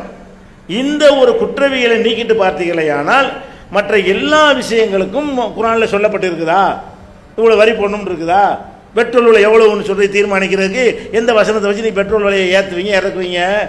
ரோடு போடுறதுக்கு ரோட்டுக்கு வரி போடுறீங்க. எத்தனையோ சட்டங்கள் நம்ம உலகத்தில் நிலைநாட்டுகிறோம். அதெல்லாம் குர்ஆன் ஹதீஸ்ல இருக்கான இருக்காது. குர்ஆனில் வந்து இபாதத்தை தாண்டி எது இருக்குன்னு நீங்கள் பார்த்தீங்கன்னு சொன்னால் குற்றவியல் சட்டம் இருக்குது. அது கூட அல்லாஹ் நமக்கு ஆட்சியை தந்தால் அதை அமுல்படுத்த வேண்டும். அது கொண்டு வருவதற்காக உழைக்கிறது என்பது சாத்தியம் இல்லாட்டி உழைக்கக்கூடாது. அல்லாஹ் நமக்கு ஆட்சியை தந்து விட்டானே, ஆனால் நம்முடைய சட்டம் என்னவா இருக்கணும்? அந்த குற்றவியல் சட்டமாக இருக்க வேண்டும். இப்போ இவ்வளவு இயக்கங்களும் சேர்ந்து கொண்டு இந்த வசனத்தை காட்டி இஸ்லாமிய ஆட்சி கொண்டு வர போகிறோன்னு சொன்னாங்களே, அப்போ இவங்களெல்லாம் வந்து தீனில் கடைப்பிடிக்கல. ஃபர்ஸ்ட் நீங்கள் என்ன விளைக்கிறேன்னு, எதில் வந்து அல்லாஹ்வுக்கு அதிகாரம் முழுமையாக இருக்கிறதோ, ரசூலுக்கு கூட அதிகாரம் இல்லையோ, அந்த விஷயத்தில் இவங்க கட்டுப்பட மாட்டேங்கிறாங்க. மார்க்கத்தில் ரசூலுக்காக அதிகாரம் இருக்கா? எடுத்து சொல்கிற அதிகாரம் இருக்குது. ரசூல்லா சொந்தமாக ஏதாவது மாற்ற அதிகாரம் இருக்கா? அல்லாஹ்வுடைய ரசூலுக்கு கூட அல்லாஹ் வந்து மார்க்கத்தில் அதிகாரத்தை கொடுக்க மாட்டேங்கிறான். இவங்க அந்த விஷயங்களில் எல்லாத்துலையும் மீறுவார்கள். ஒற்றுமைங்கிற பேரை வைத்துக்கொண்டு என்ன செய்வாங்க? எல்லா விதமான நெறிமுறைகளையும் குர்ஆனுடைய சட்டங்களை மீறுவார்கள். கேட்ட இஸ்லாமிய ஆட்சி கொண்டு வரது இந்த வசனத்தை ஆதாரம் காட்டுவாங்க. அது போக இந்த இஸ்லாமிய ஆட்சின்னு சொன்னாங்க பாருங்க, இவங்க அவ்வளோ பேரும் பொய்யர்கள் என்பதை அவங்கள கொண்டு அல்லாஹ் வந்து ஒரு காலத்தை நிரூபிக்கிறான். இப்போ முதல்ல இந்த முசீபத்து எங்கேருந்து வந்துச்சு? இஹ்வானுல் முஸ்லிமீன், இஸ்லாமிய சகோதரத்துவ அமைப்பு என்கிற பெயரை வைத்துக்கொண்டு எகிப்தில் இந்த அமைப்பு உருவாக்கப்படுகிறது. அங்கே மன்னர் ஆட்சி நடக்கிறது எகிப்தில். இவங்க நடத்துகிற இஸ்லாமிய ஆட்சி இல்லை அப்படின்னு சொல்லிட்டு இளைஞர்களை தூண்டி விட்டு மார்க்கத்தில் ஜிஹாது பண்ண போகிறோம் வாங்கன்னு சொல்லி நிறைய முஸ்லீம்களை கொண்டு குவிச்சாங்க. போலீஸ்காரனை, இராணுவத்தில் உள்ளவனை, முஸ்லீம் மன்னர்களை, அப்படியெல்லாம் பெரிய பெரிய தலைவரெல்லாம் என்ன செஞ்சாங்க? எகிப்தில் பூரா இந்த மாதிரியான விஷக்கருத்துக்களை விதைச்சாங்க. இந்த இஹ்வான் முஸ்லிமின் நோக்கம் என்ன சொன்னால், மனிதனுக்கு கட்டுப்படக்கூடாது, இஸ்லாமிய ஆட்சியை கொண்டு வர வேண்டும். இவங்க எல்லாம் இஸ்லாமிய ஆட்சி நடத்தலைன்னா அப்படின்னு சொன்னவன் இன்னைக்கு ஆட்சியில் இருக்கிறான். இன்னைக்கு இந்த மன்னரை விரட்டி விட்டுட்டு புரட்சி ஏற்பட்டு மக்கள் புரட்சி ஏற்பட்டுச்சுல, அந்த ஃபேஸ்புக் மூலமாக ஏற்பட்ட புரட்சியினால அங்கே உள்ள மன்னர் இணைஞ்சிட்டான், பின் வாங்கி ஓடி போயிட்டானா. இப்போ வந்து என்ன செஞ்சாங்க, தேர்தலில் போட்டிட்டு ஆட்சிக்கு வந்துட்டாங்க. யார் தேர்தலில் போட்டிட்டா? தேர்தலில் போட்டியிடக்கூடாது, மக்கள் முடிவு செய்யக்கூடாது, மக்களுக்கு எந்த அதிகாரமும் இல்லை அப்படின்னு சொன்னவன் தான் அன்றைக்கி எகிப்தில் பிரதமராக இருக்கிறான். இவங்க சொன்னதெல்லாம் என்ன, மக்கள்கிட்ட ஜனநாயகம் கிடையாது, மக்களுக்கு அதிகாரம் கிடையாது அப்படின்னு சொல்லி கொண்டு இருந்தவர்கள் மக்கள்கிட்ட தேர்தல் நடத்தப்படுகிறது, தேர்தல் பெரிய மெஜாரிட்டிலையும் ஜெயிக்கலை, இருக்கிறதுல பெரிய கட்சியாக ஜெயிக்கிறாங்க. ஜெயிச்ச காரணத்தில் ஆட்சிக்கு வந்துட்டான். சரி, ஆட்சிக்கு வந்தாச்சுல, இப்போ நீ என்ன சட்டத்தில் ஆட்சி நடக்குது? இஸ்லாமிய ஆட்சி உண்டாக்குறேன்னு சொன்னான்ல, அல்லாஹ் கொடுக்கவும் செஞ்சான்ல, அதை எப்படி கொடுத்தான்? அந்த மன்னர் இவங்களால விரட்டப்படவே முடியலை. இவங்க என்ன குண்டு வச்சு பார்த்தாங்க, தலைவரில் கொலை செஞ்சு பார்த்தாங்க, ஒரு இஸ்லாமிய ஆட்சி உண்டாகலை. பிறகு ஒரு பெண்ணுக்கு இழைக்கப்பட்ட அநீதியை வைத்துக்கொண்டு அப்படியே ஃபேஸ்புக் மூலமாக மக்கள் திரண்டு திரண்டு திரண்டு போராடி ஒரு நாடே கொந்தளிக்கிற இந்த இயக்க போராட்டத்திலிருந்து விலகி நாட்டு மக்கள் போராட்டமாகி அந்த ஆட்சி அப்புறப்படுத்தப்பட்ட பிறகு ஒரு தேர்தல் நடத்தப்படுகிறது. தேர்தலில் இவங்க அதிக ஓட்டு வாங்கி ஜெயிச்சிட்டான். இப்போ அவன் பிரதமராக இருக்கிறான், அவன் தான் ஜனாதிபதியாக இருக்கிறான். நேற்று கூட இங்கே வந்துட்டு போயிருக்கிறான், அவனுக்கு தான் நம்ம பிரதமர் மன்மோகன் சிங்லாம் பார்த்துட்டு. இப்போ எகிப்தில் என்ன ஆட்சி இருக்குது, என்ன சட்டம் இருக்குங்கிறேன், அல்லாஹ் அருளியதை கொண்டு தீர்ப்பளிக்கிறான், அதான் இருக்கு. என்ன சொல்லி ஆள் பிடிச்சாங்க? ஆள் பிடிக்கும் போது என்ன சொல்றான், அல்லாஹ் அருளியதை தீர்ப்பளிக்கணுங்கிறான். இப்போ ஏற்கனவே மன்னராட்சியில் என்ன சட்டமோ அதான் இப்பவும் இருக்குது. எந்த ஒரு இஸ்லாமிய சட்டம், திருநா கையை வெட்டுற சட்டம் இருக்கா? கொலை செஞ்சா கொலைக்கு கொலைங்கிறது இருக்குதா? அப்போ இஸ்லாம் சொல்லக்கூடிய எல்லா விதமான குற்றவியல் சட்டங்களையும் எகிப்தில் அன்றைக்கி அமல்படுத்தியிருக்கிறானா? அதை சொல்லி தானே வந்து மக்களை அன்றைக்கி திரட்டி பார்த்தான். அப்போ இது பொய்ங்கிறல காட்டுறான். அவங்க வாழ்நாளை ஆட்சியை பிடிப்பதற்கு மார்க்கத்தை ஒரு கருவியாக பயன்படுத்தி பார்க்குறாங்க. முஸ்லீம்கள் அதிகமாக இருக்கிறனால ஒர்க் அவுட் ஆகிவிடும். இந்தியா மாதிரில ஒர்க் அவுட் ஆகாது. என்னைக்கு மெஜாரிட்டி வந்து ஆட்சி பிடிக்கிறதுங்கிறான். இங்கே வந்து கூட்டம் சேர்த்து வசூல் பண்ணுறதுக்கு உதவுமே தவிர முஸ்லீம்களே வாழக்கூடிய நாட்டில் இது எடுத்தாங்கன்னா ஒரு அளவுக்கு என்ன செய்யுது, ஒர்க் அவுட் ஆகும். இந்த காலத்துக்கு பிறகு ஒர்க் அவுட் ஆகிருக்குது. ஆனால் அது இவங்களால அந்த ஆட்சி விரட்டப்படலை, இவங்களுடைய பலத்தை கொண்டு ஆட்சியை பிடிக்கவும் படவும் இல்லை. மக்கள் விரட்டி விட்டாங்க, என்ன செஞ்சிட்டாங்க, இவங்க ஆட்சி வந்துட்டாங்க. அப்போ இஹ்வானுல் முஸ்லிமீன் என்பவன் தான் இந்த 200 ஆண்டுகளில் இந்த நச்சுக்கருத்தை விதைச்சது. அதே மாதிரி வந்து இதை வந்து பரவலாக இந்தியா பாகிஸ்தான் பூரா கொண்டு வந்த ஆள் யார்? இந்த அபுல் ஆலா மௌதூதி, ஜமாத் இஸ்லாமிங்கிறாங்கல்ல, அதனுடைய நிறுவனர். அதை அப்படி வாந்தி எடுத்து இஸ்லாமிய ஆட்சி உண்டாக்க போகிறோம், ஜனநாயகம் கிடையாது, ஓட்டு போடுறது ஹராமு, அவங்க கொள்கை ஆரம்ப கொள்கை, ஓட்டு போடுறது கூடாது, மக்கள் தேர்ந்தெடுக்கக்கூடிய இந்த ஜனநாயக முறை தப்பு, மனித சட்டத்தை கட்டுப்படக்கூடாது அப்படிங்கிற ஒரு கொள்கையை வைத்து அபுல் ஆலா மௌதூதிங்கிற ஒரு ஜமாத் இஸ்லாமி என்னஞ்சாரு ஆரம்பித்தார். அந்த ஜமாத் இஸ்லாமி என்பது பாகிஸ்தானில் இருக்கிறது, இந்தியாவில் இருக்கிறது. அப்போ இன்னும் சில நாடுகளில் அவங்களுடைய இலங்கையில் இருக்கிறது. இந்த மாதிரியான சில நாடுகளில் ஜமாத் இஸ்லாமிங்கிற இந்த அமைப்பை அவர் இணைஞ்சார், உருவாக்கினார். அந்த ஜமாத் இஸ்லாமிக்கு இப்போ என்ன கொள்கை? இஸ்லாமிய ஆட்சி தான் கொண்டு வரணும், இஸ்லாமிய ஆட்சி கொண்டு வரணும், மக்களால் இந்த ஜனநாயகம் கூடாது அப்படின்னு சொல்லக்கூடியவர்கள் வந்து இந்தியாவில் என்ன பண்ணுறாங்கன்னா, ஒரு வருஷத்துக்கு முன்னாடி தேர்தல் கட்சி அரசியல் கட்சி ஆக்கிட்டாங்க. இந்தியாவில் ஜமாத் இஸ்லாமி என்னவாயிடுச்சு, அரசியல் கட்சியாக பதிவு பண்ணி தேர்தலில் போட்டியிடக்கூடிய கட்சியாக தங்களை பதிவு செய்து விட்டார்கள். ஒரு திமுக அண்ணா திமுகவை ஆகிவிட்டார்கள். இஸ்லாமிய ஆட்சி கொண்டு வர்றாங்க. இஸ்லாமிய ஆட்சி கொண்டு வர்றேன்னு சொன்னவங்க பார்த்தாங்களா, ஒன்றும் ஒர்க் அவுட் ஆகலை, 10 பேர் கூட சேர மாட்டேங்கிறான். அப்போ ஏதோ ஓட்டு பொறுக்கிற மாதிரி ஆரம்பித்தவனுக்கெல்லாம் கொஞ்சம் ஆளுக்கு சேருது, நம்மளும் அதில் போயிடுவோம். அப்போ இந்த இஸ்லாமிய ஆட்சின்னு பேசினால என்ன, ஏதாவது ஒரு கூட்டம் சேர்க்கறதுக்கு வழி கிடைக்கிறான்னு பார்க்கறது. அது ஒரு அளவுக்கு ஒரு பேசிக்காக ஒரு 10-100 பேர் உண்டான பிறகு அதை வச்சு கட்சி ஆரம்பிச்சிடுறது. இப்போ இந்தியாவில் இவங்க வந்து அரசியல் கட்சி ஆகிட்டானுவோம். ஜமாத் இஸ்லாமிங்கிறவன் தேர்தலில் போட்டிடுறாங்க, ஓட்டு போடுறது ஹராமுங்கிறவன் என்ன மாதிரி ஆகிட்டான், தேர்தலில் போட்டியிடக்கூடியவனாக ஆகிட்டாங்க. ஆனால் இலங்கையில் ஒரு ஜமாத் இஸ்லாமி இஸ்லாமிய கொண்டு வர போகிறான். இந்தியாவில் ஜமாத் இஸ்லாமி என்ன பண்ணுறான், அரசியல் கட்சிங்க. இலங்கையில் இருக்கிற ஜமாத் இஸ்லாமி என்ன பண்ணுறான்னு கேட்டால், இஸ்லாமிய ஜனநாயகம் கூடாது, மக்களுக்கு அதிகாரம் கிடையாது, அல்லாஹுக்கு தான் அதிகாரம், மனித சட்டத்தை கட்டுப்படக்கூடாது, மனிதன் சொல்லி எப்படி அல்லாஹ் சொல்லத்தான் கேட்கணும், மனிதன் சொல்ல எப்படி கேட்கறது அப்படிங்கிற இந்த டயலாக் இன்னும் சொல்லிகிட்டே இருக்கானோ. எங்கே? இலங்கையில். அந்த நாட்டில் வந்துட்டு இவன் வேறு மாதிரி சொன்னாலும் பிடிச்சி உள்ளே போட்டுருவாங்க. ஏன்? நம்ம நாடு வந்து மதச்சார்பற்ற நாடு, இலங்கை வந்து மதச்சார்பு உள்ள நாடு. இலங்கையில் வந்து மதச்சார்பற்ற நாடு நம்ம அறிவிக்கிற புத்த நாடு, புத்த மதத்துக்கு முன்னுரிமை, புத்த மதத்தின் அடிப்படையில் எங்கள் ஆட்சி நடக்குவோம். அரசாங்க நிகழ்ச்சி புத்த மத சடங்கை சொல்லி தான் நாங்கள் ஆரம்பிப்போம். அவன் பரவாயில்ல ஓப்பனாக சொல்லாமல் செய்கிறான். இவங்களும் அவங்க எல்லாத்தையுமே புத்த மதத்தின் அடிப்படையில் என்ன செய்யறான், செய்யக்கூடிய நாடாக இருக்கிறான். அங்கே போய்கிட்டு இஸ்லாமிய ஆட்சின்னு போய் கட்சியில் இறங்கினாங்கன்னு வைங்க, தேர்தல் கமிஷனில் அனுமதியும் கிடையாது, உள்ளே பிடிச்சி போட்டுருவாங்க. அப்போ இஸ்லாமிய ஆட்சிங்கிறீங்களப்ப இங்கே வந்துக்கிட்டு இஸ்லாமிய ஆட்சியை கொண்டு வர போகிறோன்னு சொல்லி கைவிட்டுட்டீங்க. ஜனநாயகத்தில் போட்டிக்கிட்டு சாதாரண ஒரு அரசியல் கட்சி மாதிரி ஆகிட்டீங்க. அங்கே வந்துட்டு இஸ்லாமிய ஆட்சியில் பேசிட்டுருக்கிறான். பாகிஸ்தானில் அரசியல் கட்சி மோதூதி ஆரம்பித்த பாகிஸ்தானில் இருந்தார் அவர். பாகிஸ்தானில் என்ன நிலைமை, ஜமாத் இஸ்லாமி தேர்தலில் போட்டிடுறா. இவங்க தேர்தலில் போட்டிட்டு பெரிய தாக்கத்தெல்லாம் ஏற்படுத்தலை. ஒரு முஷர்ரஃபுக்கு இருக்கிற ஒரு ஆதரவு கூட ஒரு பேனசீர் புட்டோ குடும்பத்துக்கு இருக்கிற ஒரு ஆதரவு கூட யாருக்கு இல்லை, இவங்களுக்கு கிடையாது. மக்கள் ஆதரவையும் பெற முடியல. ஆனால் அந்த நாட்டில் அரசியல் கட்சியாக இருக்கிறாங்க. அப்போ இஸ்லாமிய ஆட்சியை உண்டாக போகிறேன்னு சொன்னவன் இப்போ என்ன ஆகிட்டான், அரசியல் கட்சியாக இருக்கிறான். இதை உண்டாக்குறதுக்கு தான் இவ்வளோ காலம் உழைச்சிருக்கிறானோ. அவருடைய உழைப்பு, எழுத்து, திறமை எல்லாத்தையும் பயன்படுத்தி இந்த சித்தாந்தத்தை விதைச்சாங்களே, அது நின்றுச்சா? என்ன சாத்தியம் இல்லைன்றது எடுத்தவொன்னு தெரிகிற ஒரு விஷயத்தை இவ்வளோ தூரம் போய் முட்டிட்டு தெரிகிறாங்க. பழிச்சு இது எப்படி நடக்கும்னு சாதாரணமாக தெரிகிற ஒரு விஷயம். அதெல்லாம் முடியாது, நான் போய் தான் பார்ப்பேங்கிறாங்க. போகிறாங்க 50 வருஷத்துக்கு பிறகு, ஆமாங்க சரி வராதுங்க, இஸ்லாமிய ஆட்சி பார்த்தோன்னே தெரியுது சரி வராது, சாத்தியப்படாதுன்னு தெரியுது. 50 வருஷம் இதுக்கு தேவைப்பட்டிருக்கவங்களுக்கு நமக்கு முதல்ல தெரிகிறது. அது அல்லாஹ் செஞ்ச அருள். அப்போ 50 வருஷத்துக்கு பிறகு கண்டுபிடிச்சு என்ன செய்கிறாங்க, அவங்க போயிட்டானுவோ. இந்த பாப்புலர்னு இருக்கானுல, இவங்க என்ன சொன்னாங்க, பாப்புலர் அப்பளம், இவங்க என்ன பண்ணாங்க, இதே கதை இஸ்லாமிய ஆட்சி உண்டாக போகிறோம், இஸ்லாமிய ஆட்சி உண்டாக போகிறோண்டிய இவனாச்சு இஹ்வான்களாச்சு ஒரு 25 வருஷம் தாக்கு பிடிச்சான். ஜமாத் இஸ்லாமிய ஆட்சி என்ன, அவன் ஒரு 25 வருஷம் தாக்கு பிடிச்சான். இஸ்லாமிய ஆட்சின்னு கத்திக்கிட்டு இருந்தான். ரொம்ப லேட்டாக தான் கட்சி அரசியலில் வந்து இறங்கினான். இவங்க நேற்று கத்தி விட்டு என்ன செஞ்சாங்க, முந்தா நாள் கத்தி விட்டு நேற்று ஆரம்பிச்சிட்டாங்க கட்சியை. முந்தா நாள் வரைக்கும் கத்துனாங்க இஸ்லாமிய ஆட்சி வாங்கினாங்க, மனித சட்டத்தை கட்டுப்படக்கூடாதுன்னாங்க. இப்போ வந்து வாங்க ஓட்டு பொறுப்பு வாங்குறாங்க. என்னால 2 வருஷம் தாக்கலை.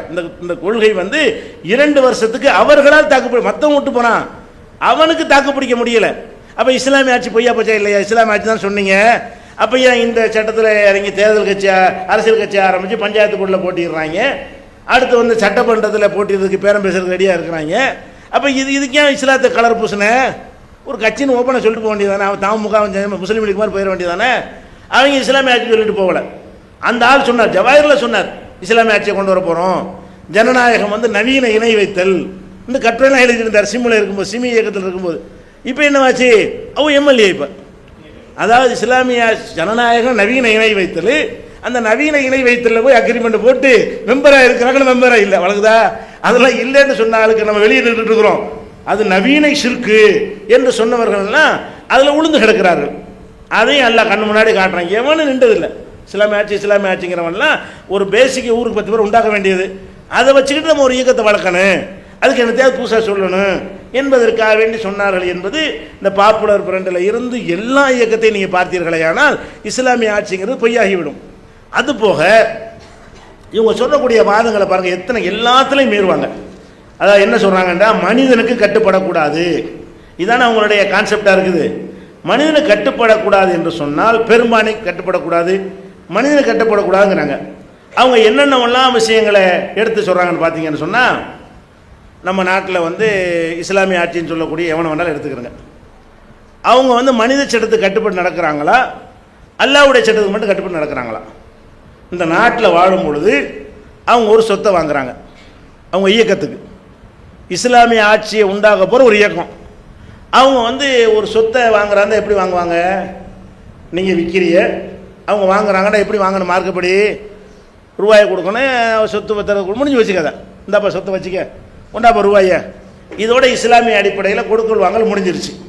இவங்க எப்படி வாங்குறாங்க? இத்தனை ரூபாய்க்கு பத்திரம் போடணும்னு நாட்டில் சட்டம் இருக்குல்ல, அந்த சட்டப்படி பத்திரம் வாங்குறாங்க. 1 கோடி ரூபாய்க்கு சொத்து வாங்குறதா இருந்தால் அது 14 லட்சம் ரூபாய்க்கு 10 லட்சம் ரூபாய்க்கு என்ன செய்கிறாங்க? பத்திரம் வாங்குறாங்க. பத்திரம்னா அரசாங்கத்துக்கு வரி, அரசாங்கத்துக்கு 10 லட்ச ரூபா 15 லட்ச ரூபாய்க்கு ஸ்டாம்ப் பேப்பர் வாங்கி அந்த ஸ்டாம்ப் பேப்பரில் பதிவு பண்ணி ரிஜிஸ்டர் பண்ணுறாங்க. இது யார் சட்டத்துக்கு கட்டுப்படுறாங்க? மனித சட்டத்துக்கு கட்டுப்படக்கூடாதுல்ல, அல்லாஹ்வுடைய சட்டம் தானே இருக்கணும், ஆளணும்னு சொல்கிறீங்க. மனிதனுக்கு கட்டுப்படக்கூடாது என்பது உண்மையாக இருந்தால் இவர்கள் தங்களுக்கு சொந்தமாக வாங்குகிற சொத்தாக இருந்தாலும், தங்கள் அமைப்புக்கு வாங்குகிற சொத்தாக இருந்தாலும் பத்திரத்தில் வாங்கி பதிவு செய்வாங்களா, வெள்ளை பேப்பர் வாங்கி எழுதிக்குவாங்களா? வெள்ளை பேப்பரில் எழுத மாட்டாங்க. ஏன்? வெள்ளை பேப்பரில் செல்லாது. அப்போ சொத்து வேணுங்கிற மூலம் இஸ்லாமிய மனித சட்டத்துக்கு கட்டுப்படுவாங்களாம். சொத்தை காப்பாற்றிக் கொள்வதற்காக வேண்டி என்ன செய்கிறாங்க, மனித சட்டத்துக்கு கட்டுப்படுவார்கள் என்று நிர்பந்தம் இருக்குமையானால் அந்த நிர்பந்தம் உனக்கு மட்டும்தான் இருக்க, மக்களுக்கு இல்லையா? 80 கோடி மக்கள் இருக்கிற ஒரு நாட்டில் வந்து அவனை மீறி நம்ம வந்து இஸ்லாமிய சட்டத்தை கொண்டு வர இயலுமா? திருடினா கையை வெட்டுறேன்னு ஊருக்குள்ளே கட்டி வச்சு கையை வெட்ட இயலுமா? கொலை செஞ்சுட்டான்னு மரத்தில் கட்டி வச்சு தலையை அறுக்க இயலுமா? அப்போ உனக்கு சொத்து பத்திரத்தை காப்பாற்றுறதுக்கு ஒரு நிர்பந்தம் இருக்குமே, ஆனால் சிறுபான்மையாக இருக்கிற மக்களுக்கு அந்த நிர்பந்தம் இருக்கத்தானே செய்யுது. நம்ம எப்படி இந்த சட்டத்தை அமுல்படுத்த முடியும்? திருநா இப்படி கையை வெட்டுவீங்கன்னு கேட்டேன், வெட்ட விடுவானா? அப்போ சொத்து பத்திரத்தை எழுதாட்டா கூட உங்களுக்கு பெரிய நிர்பந்தம் இல்லை, போனால் போது சொத்து தான் போகும். கையை வெட்டிப்பிட்டேன்னு வைங்க, நீங்கள் போயிடுவீங்க. ஒருத்தன் தலையை வெட்டிட்டேன்னு வைங்க, உங்களை சீவிடுமா, அதான் நிர்பந்தம். அப்போ அந்த சட்டத்தை இங்கே வந்து அமுல்படுத்தணுமே இறங்கணுமே, ஆனால் அது முடியாது, நம்ம உயிருக்கு ஆபத்துங்கிற ஒரு நிலை ஏற்படுகிறது. அது சமுதாயத்துக்கு நிர்பந்தங்கிற ஒத்துக்கிற மாட்டேங்கிறான். இவன் வாங்குற சொத்தை ஒழுங்காக என்ன செய்கிறான், பதிவு பண்ணுறேங்கிறான். அதே மாதிரி வந்து எத்தனை நிறுவனங்கள் நடத்துகிறாங்க, ஆனால் அதை எப்படி நடத்துகிறேங்கிறான், தாவாசம் நடத்துகிறேங்கிறான். இதுகளெல்லாம் பதிவு பண்ணியிருக்கானா இல்லையா? அரசாங்கத்தில் போய் என் பதிவு பண்ணுறான். அவன் நடத்துகிற பத்திரிகைக்கு பதிவு நம்பர் வாங்குறான், அனுமதி வாங்குறான். நாங்கள் பத்திரிகை நடத்துகிறோம், ரிஜிஸ்டர் நம்பரு, இந்த நம்பரு இந்திய அரசாங்கத்துடைய நியூஸ் பிரிண்ட் செக்ஷனில் நாங்கள் பதிவு செஞ்சுருக்கிறோங்கிறான். அப்போ அந்த அரசாங்கம் அனுமதி கொடுத்த அடிப்படையில் தான் நாங்கள் என்ன செய்கிறோம், இந்த பத்திரிகை நடத்துகிறோம்னு சொல்கிறோம். யார் கட்டுப்படுறான்? மனுஷனுக்கு கட்டுப்படுறான். ஆனால் மக்கள்கிட்ட எப்படி சொல்கிறாங்கன்னா மனுஷனுக்கு கட்டுப்படக்கூடாது, மனித சட்டத்துக்கு கட்டுப்படுறது சிறுக்கு, அல்லாவுக்கு தான் கட்டுப்படணுங்கிறான். இவன் வாழ்க்கை பூரா மனிதனுக்கு தான் கட்டுப்படுறான். இவங்களில் தான் இந்த இஸ்லாமிய ஆட்சின்னு சொல்லக்கூடிய மண்ணில் தான் அதிகமான பேர் வந்து வக்கீல்களாக இருக்கானு. எவன்லாம் இஸ்லாமிய சட்டம்னு பேசுகிறான் அந்த இயக்கத்தை எடுத்து பார்த்தீங்கன்னா நிறைய பேர் என்ன செய்வாங்க, வக்கீல் படிக்க வைப்பானுவோம். எதுக்காக வேண்டி? இஸ்லாமிய சட்டத்தை நிலைநாட்டுறதுக்கு. கோர்ட்டில் போய் இஸ்லாம் குரான் படி தானே வாதிட போகிறாங்க, கோர்ட்டில் போய் ஹதீஸ் படி வாதிடுறதுக்கா? எல்லாம் வக்கீலாக எதுக்கு இருக்கிறான்? இந்த இந்தியாவின் சட்ட பிரகாரம் எங்களுக்கு இந்த உரிமை இருக்குன்னு கேட்க போகிறான். மனித சட்டத்தை கட்டுப்படுறது ஹராமு இருக்குங்கிறான்.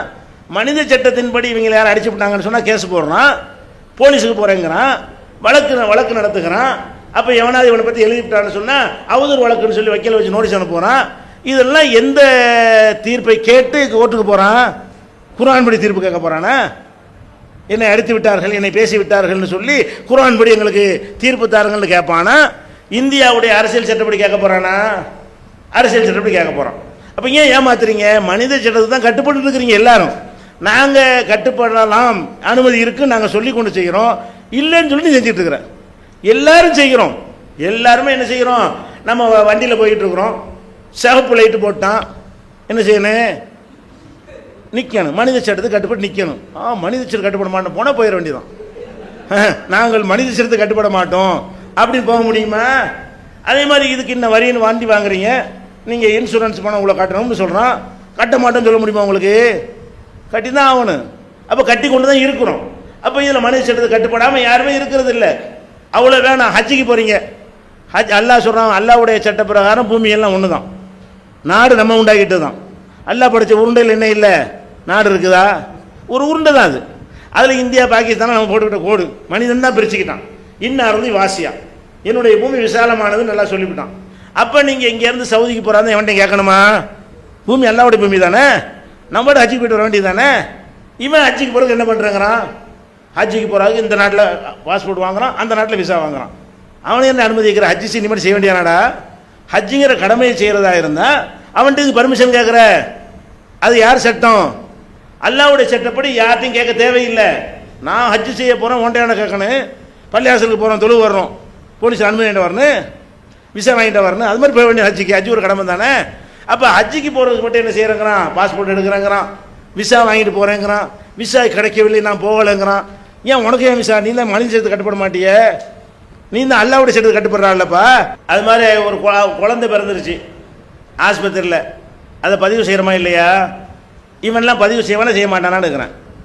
மனித சட்டத்துக்கு கட்டுப்பட மாட்டேங்கிறான்ல, இவன் வீட்டு பிள்ளை பிறந்தா அதை போய் பதிவு செய்வானா செய்ய மாட்டானா? பதிவு செய்வான் என்றால் எந்த சட்டத்தில் பதிவு செய்கிறான்? யார்கிட்ட போய் பதிவு செய்கிறான்? ஒரு காப்பீர் அரசாங்கத்தில் போய் என் பிள்ளை பிறந்துச்சு ஒன்று ரெக்கார்டை கொடுக்குற, பதிவு செய்கிற, அவனுக்கே நீ கட்டுப்படுற அப்படின்னு கேட்டால் அது பதிவு சொல்ல முடியுமா? சரி, நமக்கு வண்டி ஒரு 2 வீலர் இருக்குன்னு வைங்களேன், நமக்கு அதை நல்லா ஓட்ட தெரிஞ்சால் ஓட்டலாம், அதானே சட்டம். ஆனால் லைசன்ஸ் வாங்கினா தான் ஓட்டணும் வச்சுருக்கான் அரசாங்கத்தில். நீ ஓட்ட தெரிஞ்சாலும் என்ன வச்சுருக்கணும்? பேப்பர் வச்சுருக்கணும். ஓட்ட தெரியாத பேப்பர் வச்சுனாலும் பிடிக்க மாட்டான். உங்களுக்கு ஓட்டவே தெரியாது, லைசன்ஸ் மட்டும் வச்சுருக்கிறீங்க, உங்களை ஏதாவது செய்வானா? செய்ய மாட்டேங்க. நான் காசை கொடுத்து வாங்கலாம்ல. ஓட்ட தெரியாட்டா கூட 2 காலும் 2 கை இல்லாதவங்க லைசன்ஸ் கொடுத்துருக்காங்க. அவர் செக் பண்ணுறதுக்காக ஒருத்தன் போட்டு நினச்சிட்டான், அப்படி கூட வாங்கியிருக்கிறான். 2 காலும் இல்லை 2 கையும் இல்லை, அவன் லைசன்ஸ் வாங்கி வச்சிருக்கிறான். அப்போ அந்த மாதிரிலாம் இருக்கும் பொழுது பேப்பர் வச்சுருந்தா லைசன்ஸ் இருந்தால் ஓட்டலான்னு இருக்குது. இப்போ இவங்க வந்து வண்டி ஓட்ட தெரியுது, இவன் அரசாங்கத்தில் போய் அனுமதி கேட்குறான். எனக்கு ஒன்றை ஓட்ட தெரியும், நான் என் வண்டி நான் ஓட்டுவேன்னு ஓட்டிட்டு போக வேண்டியது தானே, லைசன்ஸ் தாங்க அப்படின்னு சொல்லி லைசன்ஸ் வாங்கிட்டு அவன் அனுமதிச்சாதான் ஓட்டு வாங்குறான். இது யாரு கட்டுப்படுறது? அவன் அனுமதித்தாத்தான் வண்டி ஓட்டுவேன் என்று சொல்வது அவனுக்கு கட்டுப்படுவதா அல்லாஹ் கட்டுப்படுவதா? அவனுக்கு தான் கட்டுப்படுறான், அரசாங்கம் தான் கட்டுப்படுறான். உலகத்தில் எல்லாம் இந்த ரூபா நோட்டு வரைக்கும் யாருக்கு கட்டுப்படுறோம்? ரூபா நோட்டு வச்சிருக்க, ரூபா நோட்டு பயன்படுத்தாமல் யாராவது இருக்கானா? அந்த ரூபா நோட்டு என்ன? பேப்பர் தானே. அந்த பேப்பரில் தங்க இருக்கா, வெள்ளி இருக்கா, உருக்குனா ஏதாச்சும் வருமா? 1000 ரூபா மதிப்புனா அதில் என்ன இருக்குது? அதில் பார்த்தா டெஸ்ட்டில் கொடுத்தா ஒன்றும் இருக்காது. சாதா பேப்பரில் என்ன இருக்குதோ அதான் இருக்கும். அது ஏன் 1000 ரூபாய் ஆகுது? வெறும் பேப்பர் தானே, அதுக்கு ஏன் 1000 ரூபாய்க்குள்ள ஜாமானை தர்றான்? இந்தியாவுடைய ரிசர்வ் வங்கி இருக்குல்ல, வட்டி கடை, அவன் வந்து அதில் உறுதிமொழி கொடுக்குறான். பெரிய வட்டி கடை ரிசர்வ் வங்கி தானே. அவன் என்ன பண்ணுறான்? இந்த பேப்பரை கொண்டு வர்றவனுக்கு 1000 ரூபாய்க்கு நீங்கள் பெறுமதியான பொருளை கொடுங்கள். அதில் எழுதியிருக்கும் பார்த்தீங்கன்னா, உங்களுக்கு 500 ரூபா 1000 ரூபா இருந்தால் பாருங்களேன், அதில் என்ன எழுதியிருப்பான்? ரிசர்வ் வங்கி வந்து கையெழுத்து போட்டிருப்பான். இந்த பேப்பரை கொண்டு வர்றவனுக்கு 1000 ரூபா பெருமானம் உள்ள பொருளை நீங்கள் கொடுத்தால் நான் பொறுப்பு, 500 ரூபா பெருமானம் உள்ள பொருளை கொடுத்தீங்கன்னா நான் பொறுப்புன்னு ரிசர்வ் வங்கி ஏற்றுக்கிட்டான். அப்போ அந்த பேப்பருக்கு எதனால் மதிப்பு? ஒரு காபிரான அரசாங்கத்தில் உள்ள வட்டி கடைக்காரன் சொல்லக்கூடிய கேரண்டி தான் அது பேப்பர். அது பயன்படுத்தலாமா? இஸ்லாமிய ஆட்சி கொண்டு வர்றேன்னு சொல்லக்கூடியவன் ரூபா நோட் யூஸ் பண்ணலாமா? பண்டை மாற்று தான் செய்யணும். அந்த காலத்தில் முளையை கொடுத்து மல்லி வாங்குற மாதிரி, புளியை கொடுத்துட்டு வெங்காயம் வாங்குற மாதிரி என்ன செய்யணும்? அப்படி தான் உலகத்தில் வாழணுமே தவிர ரூபா நோட்டை யூஸ் பண்ண முடியுமா? ரூபா நோட்டை எப்போ நம்ம யூஸ் பண்ணுறோமோ அப்போ என்ன ஒத்துக்கிறோம்? மனிதனுக்கு கட்டுப்பட வேண்டி இருக்கிறது. அது தப்பா பாவமா? அவன் பாவம்னு சொல்லிக்கிட்டு செய்கிறான், நம்ம பாவம் இல்லைங்கிறோம். இதுக்கெல்லாம் ஒரு பெரிய மேட்ரு கிடையாது. மனிதனுக்கு வந்து நிர்வாகம், ஒரு யார் நிர்வாகம் பண்ணுறாங்களோ அவங்க நிர்வாகத்தில் சட்டங்கள் போடும். பள்ளிக்கூடம் நடத்துறீங்க, இந்த இஸ்லாமிய ஆட்சியே என்ன செய்யறான்? பள்ளிக்கூடம் நடத்துறான்னு வைங்க. இந்த இஸ்லாமிய ஆட்சி கூட்டமே ஒரு பள்ளிக்கூடம் நடத்துறான்னு வைங்க. பள்ளிக்கூடத்துக்கு சட்டம் போடுவானா இல்லையா? என்ன சட்டம் போடுவான்? வெள்ளை கலர் சட்டை இருக்கணும், பச்சை கலர் பேண்ட். இது என்ன சட்டம்? எவன் சட்டம் இது? எந்த குரானில் இருக்குது? இவன் ஸ்கூல் நடத்துகிறான், ஸ்கூல் நடத்துறதுக்கு யூனிஃபார்ம் இவன் போடுறான். இன்ன கலரில் சட்டை இருக்கணும், இன்ன கலரில் பேண்ட் இருக்கணுங்கிறான். இது யார் சட்டம்? இது இதெல்லாம் அல்லாட்டது வரமாட்டேன். இது அல்லாவுடைய சட்டத்தினுடைய தீர்ப்பளிக்கிறானா? இல்லை. கேட்டால் எங்களுக்கு அந்த அதிகாரம், அதான் சொல்கிறோம். முதல்ல சொல்ல வேண்டியானே, எங்களுக்கு அதிகாரம் இருக்குது, அதுதான் நாங்கள் சொல்கிறோம். மனிதனுக்கு அதிகாரம் இருக்குடா. நீ ஏன் போட்டு எல்லாத்தையும் இஸ்லாமிய ஆட்சி ஏமாற்றிட்டு இருக்கிற? 10 மணிக்கு பள்ளிக்கூடத்துக்கு வரணுங்கிறான். ஏன் 9 வரைக்கும் வந்தால் என்ன? ஏன் 10 மணி? எங்கள் சிஸ்டம் இதான். இந்த சிஸ்டம் குரானில் இருக்கான்னு கேளுங்க. நீ 10 மணிக்கு தான் வரணும்னு போட்டியா? நீ உன் வசதிக்கு போட்டதா அல்ல அல்லாஹ் சொன்னானா? அல்லாவுடைய ரசூல் சொன்னாங்களா? 4 பீரியட் 6 பீரியட் தீர்மானிக்கிறது அல்லாஹ் சொன்னானா? அல்லாவுடைய ரசூல் சொன்னதா? இவங்களுடைய பள்ளிக்கூடங்களுக்குலாம் சட்டம் போடுறாங்க. சரி, இந்த இயக்கங்களுக்கு ஆஃபீஸ் வச்சுருப்பாங்க. ஆஃபீஸில் எத்தனை ஊழியர்கள் இருப்பாங்க. அவங்களுக்கு என்ன செய்வான்? வாரத்தில் ஒரு நாள் லீவு, 8 மணிக்கு வரணும், 10 மணிக்கு போகணும். இது ஏன்டா நீ ஏன்டா சொல்கிற? அல்லாவோட சொல்லணும். அல்லாவுக்கு தானே சட்டம் வாங்குற அதிகாரம் இருக்குது. அப்போ நீ எப்படி என்னை 10 மணிக்கு வர சொல்லுவேன்? நான் எத்தனை மணிக்கு வருவேன்? நான் எத்தனை மணிக்கு போவேன்னு ஒருத்தர் இருக்க முடியுமா? அப்போ என்ன சொல்கிறான்? அதெல்லாம் இருக்கு, மனிதனுக்குன்னு சில அதிகாரம் இருக்குதுல்லன்னு அப்போ சொல்லுவாங்க. அதை முதல்ல சொல்லிட வேண்டியது தானே. அதுதான் நாமளும் சொல்கிறோம், மனிதனுக்கு அல்லாஹ் அதிகாரத்தை கொடுத்துருக்கிறான். அந்த விஷயங்களில் மனிதனுக்கு கட்டுப்படுவது குற்றமில்லை. சில விஷயங்களில் வந்து அரசாங்கத்தில் வரி போடுறான், நமக்கு பிடிக்காட்டாலும் வரியை கட்டி தான் ஆகணும். அரசாங்கத்தில் சில உதவி திட்டங்கள், ரேஷன் கார்டு வாங்கணுங்கிறான், பாஸ்போர்ட் வச்சுருக்கணுங்கிறான். இப்போ அடையாள அட்டை இல்லாட்டி நடமாடக்கூடாதுமா ஒரு கால எல்லா நாட்டிலையும் வந்துருச்சு, நம்ம நாட்டில் இல்லை. மற்ற நாடுகள்லாம் அட்டை இல்லாமல் வெளியே போக முடியுமா? இந்தியாவை தவிர வேறு நாடுகளுக்கு போனீங்கன்னா உங்களுக்கு அடையாள அட்டை இல்லாமல் வெளியே போகவே முடியாது. நம்ம நாட்டில் அதிகமான மக்கள் இருக்கிறனால அதை வந்து இவனுக்கு அமுல்படுத்த முடியல. யாருமே இந்தியாக்காரன்னு சொல்கிறதுக்கு எந்த ஆதாரமும் நம்மகிட்ட இல்லை. நம்ம இந்தியன்கிற என்ன ஆதாரம் கேட்டால் என்ன செய்வீங்க? ஒரு ஆதாரம் காட்ட இயலாது. இந்திய அரசாங்கத்திலிருந்து உங்களை இந்தியாக்காரன்னு சொல்வதற்கு என்ன பேப்பர் இருக்கா? பாஸ்போர்ட் வச்சுக்கிறவங்க மட்டும்தான் நான் வேண்டாம் இந்தியன்னு சொல்லிக்கிறலாம். பாஸ்போர்ட் எல்லாருமே வச்சுருப்பான்? வச்சுருக்க மாட்டான், சின்ன நம்பரில் வச்சுருப்பான். அப்போ பாஸ்போர்ட் இல்லாத யாருமே நம்ம இந்தியாக்காரன்னு சொல்லிக்கொள்ள முடியாது. இப்போ நாளைக்கு அடையாள அட்டை கண்டிப்பாக எடுக்கணும்னு சட்டம் போகிறான்னு வைங்க, எடுக்க மாட்டேன்னு சொல்லுவீங்களா? அடையாள அட்டை எடுத்தாங்கன்னா எடுக்க தான் செய்ய போகிறோம். அப்போ ஒரு நாடு நிர்வாகம் பண்ணுவது வந்து ஆட்சி எப்படி வேண்டாலும் அமையலாம், எப்படி அமைகிறதோ அது கட்டுப்பட்டு நடக்கணும். அதே நேரத்தில் வந்து மார்க்கத்துக்கு விரோதமான சட்டங்களை அவங்க இயற்றினால் என்ன செய்வது? ஒரு இஸ்லாம் அல்லாத ஆட்சிகள் நம்ம இருக்கிறோம், மார்க்கத்துக்கு விரோதமாக ஒரு சட்டத்தை ஏற்றுறான். அப்போ நம்ம என்ன செய்யறதுன்னு கேட்டால் அதில் ரெண்டு விதம் இருக்கிறது. மார்க்கத்துக்கு விரோதமான சட்டங்களை ஏற்றும் பொழுதெல்லாம் உங்களை வந்து கட்டாயப்படுத்துகிற மாதிரி சட்டம் ஏற்ற மாட்டான். மதுபானத்தை கொண்டு வரணும்னு சட்டம் ஏற்றுவான். குடிச்சு தான் ஆகணும்னு சட்டம் போடுவான். குடிக்காமல் இருந்துட்டு போ, எல்லாரும் குடிச்சாகணும்னு சட்டம் போட முடியுமா? அப்போ மதுபானத்தை துறக்கிறதுக்கு வேணால் சட்டம் போடுவான். மதுபானம் துறக்கிற சட்டம் போட்டானா நீ குடிக்காமல் இருந்துட்டு போ, அது மதுபானத்தை மூடுன்னு போராட்டம் பண்ணிக்கிட்டு அவ்வளோதான் செய்ய முடியுமே தவிர நீ மதுபானத்தை குடிக்க சொல்லி உனக்கு கட்டாயப்படுத்தினா நீ மாட்டேன்னு சொல்லலாம், எதிர்த்து நின்ற வேண்டியதான். அப்படி விபச்சாரத்துக்கு அந்த நாட்டில் அனுமதி இருக்குது, செஞ்சுதான் ஆகணும்னு சட்டம் இருக்கா? ஏன்டா விபச்சாரம் பண்ணு கேட்பானே அவனாச்சு. விபச்சாரம் செஞ்சால் கண்டுக்கிற மாட்டான், நீ செய்ய மாரி நீ வந்து அவனுக்கு கட்டுப்பட்டு நடந்து கொண்டே இஸ்லாத்துக்கும் கட்டுப்படலாமே. அவனுடைய ஆளுகையின் கீழே இருந்து கொண்டு விபச்சாரம் செய்ய அனுமதி இருக்குது, நீ செய்யாமல் இருக்கலாம். குடிக்க அனுமதி இருக்கிறது, நீ குடிக்காமல் இருக்கலாம். வட்டி வாங்க இந்த நாட்டில் அனுமதி இருக்கு, நீ வாங்காமல் இருக்கலாம். அப்போ எல்லாமே அவன் செய்யக்கூடிய சட்டங்கள் போட்டு லாட்டரி சீட்டு வச்சு நடத்துகிறான், சூதாட்டம், நீ அதில் ஈடுபடாமல் இருக்கலாம். பங்கு சந்தைன்னு மக்களை ஏமாத்துறான், நீ ஏமாறாமல் ஏமாத்தாமல் ஏறி. அப்போ இந்த நாட்டில் வந்து இருந்து கொண்டு நம்ம இஸ்லாத்தை கடைப்பிடிக்க இயலும். அப்போ என்னது படி தேவையில்லாம் பேசுகிற? அவன் செய்கிறது வந்து கண்டிப்பாக நமக்கு சில சட்டம் போடுவான் பாருங்க, அப்போ தானே பிரச்சனையாகும். குடும்ப கட்டுப்பாடு செஞ்சு தான் ஆகணும் அப்படின்னு ஒரு கட்டத்தில் சட்டம் போட்டான். அப்போ அந்த நேரத்தில் எதிர்ப்பு தெரிவித்தா வாபஸ் வாங்கிட்டாங்க. இப்போ சாதாரணமாக அனுமதியில் இருக்குது, குடும்ப கட்டுப்பாடு விரும்பினா செய்யலாம், விரும்பாட்டி விட்டுடலான்னு சொல்லி. இது மாதிரி சில விஷயங்களை நம் மீது திணிப்பார்களே ஆனால் நம்முடைய கடுமையான எதிர்ப்பின் இந்த இஸ்லாமிய ஆட்சிங்கிற கோஷத்தை வைத்து அல்ல, சாதாரண மக்களை திரட்டி போராடினாலேயே அதை வாபஸ் வாங்கிட்டு போயிடுவான். நம்ம வாழக்கூடிய நாட்டில் எல்லாம் இதுக்காக இஸ்லாமிய அரசு கோஷம் தேவையே இல்லை. இஸ்லாமிய சாபானு வழக்கு உங்களுக்கு தெரியுமா இல்லையா? அந்த இஸ்லாமிய ஆட்சி கோஷத்தை வைத்து அதில் ஜெயித்தோம். சாபானு வழக்குன்னு சட்டம் வச்சுலங்க. இஸ்லாத்தில் வந்து பெண்களுக்கு திருமணம் தலாக்கு சொன்ன பிறகு அவங்களுக்கு இந்து மதத்தில் கொடுக்குற மாதிரி ஜீவனாம்சம் கொடுக்கணும்னு சொல்லிட்டாங்க. நம்மளையும் கொடுக்க சொல்லுது மார்க்கத்தில். நம்மளில் வந்து இருக்கிற சக்தி அவனுடைய பொருளாதார வசதியெல்லாம் பார்த்து ஒரே நேரத்தில் ஒரு செட்டில்மெண்ட்டில் கொடுக்கணும். இவங்க என்ன ஜீவனாம்சம் கொடுக்க சொல்கிறான்? மாதம் மாதம் கொடுக்கணும். தலாக்கு ஆன பிறகு, விவாகரத்து ஆன பிறகு மாதம் மாதம் ஒரு தொகையை கொடுத்து கொண்டே இருக்கணும் அப்படிங்கிறான். இது வந்து ரொம்ப கேடு. இந்துக்களுக்கு அந்த சட்டம் இருக்குது, எங்களுக்கு இது பொருந்தாது, இது நல்லதும் இல்லை. இந்த மாதிரி ஜீவனாம்சம் இருக்குமே. ஆனால் ஒரு பொம்பளை என்ன செய்வா? டைவர்ஸும் வாங்கிக்கிடுவா, வாங்கிட்டு அவன்கிட்ட ஜீவனாம்சம் வாங்கிடுவா, வேறு கல்யாணம் பண்ண மாட்டா, ஊர் சுற்ற ஆரம்பிப்பா. இது நல்ல ஒரு விளைவை ஏற்படுத்தாது, அதனால எங்களுக்கு இது பொருந்தாதுன்னு நம்ம சொன்னோம். அதை கொண்டு வருவேன்னு சொல்லி நினைச்சாங்க, தீர்ப்பளித்தாங்க. இதை எதிர்த்து போராடினது இஸ்லாமிய ஆட்சி கூட்டமா சாதாரண பொதுமக்களா? சாதாரண பொதுமக்கள். இதுக்கு எதிராக பள்ளிவாசல் அறிவிப்பு செஞ்சு கூட்டம் தான் இதுக்கு எதிராக கடுமையான ஒரு எதிர்ப்பை கொடுத்தார்கள். கடைசியில் அந்த சாபானு வழக்கு சுப்ரீம் கோர்ட் தீர்ப்பு அளித்தும் கூட அதை அரசாங்கம் ஓரம் கட்டிடுச்சு. முஸ்லீம்களுக்கு பொருந்தாது என்கிற ஒரு சட்டத்தை கொண்டு வந்து வக்ஃப் வாரியத்தின் மூலமாக பாதிக்கப்பட்ட கொடுக்கலாமே தவிர சம்பந்தப்பட்டவனை கொடுக்க சொல்லி உத்தரவு போடக்கூடாது என்று சொல்லி செஞ்சாங்க. இப்போ நமக்கு இஸ்லாத்துக்கு எதிராக என்னமாவது ஒன்று வறுமையானால் அதை எதிர்க்கணுங்கிறது உண்மை. அதுக்கே இஸ்லாமிய ஆட்சிங்கிற கோஷம் போட்டால் எப்படியாது? நீ ஆட்சிக்கு பிடிச்சிட போறியா? இருந்து கொண்டு தானே சாதிக்கணும். நீ என்னத்தை கோஷம் போட்டாலும் அவன் தான் ஆட்சியில் இருக்க போகிறான், நம்ம ஆட்சிக்கு வர முடியாது, அவன் தான் மெஜாரிட்டியாக இருக்கிறான், நம்ம மைனாரிட்டியாக தான் இருக்கிறோம். நீ என்னத்தை கோஷம் போட்டாலும் நீ போய் பிரதமராக போக முடியாது. ஆனத்தான் ஏதாவது நீ சீர் செய்ய முடியும்.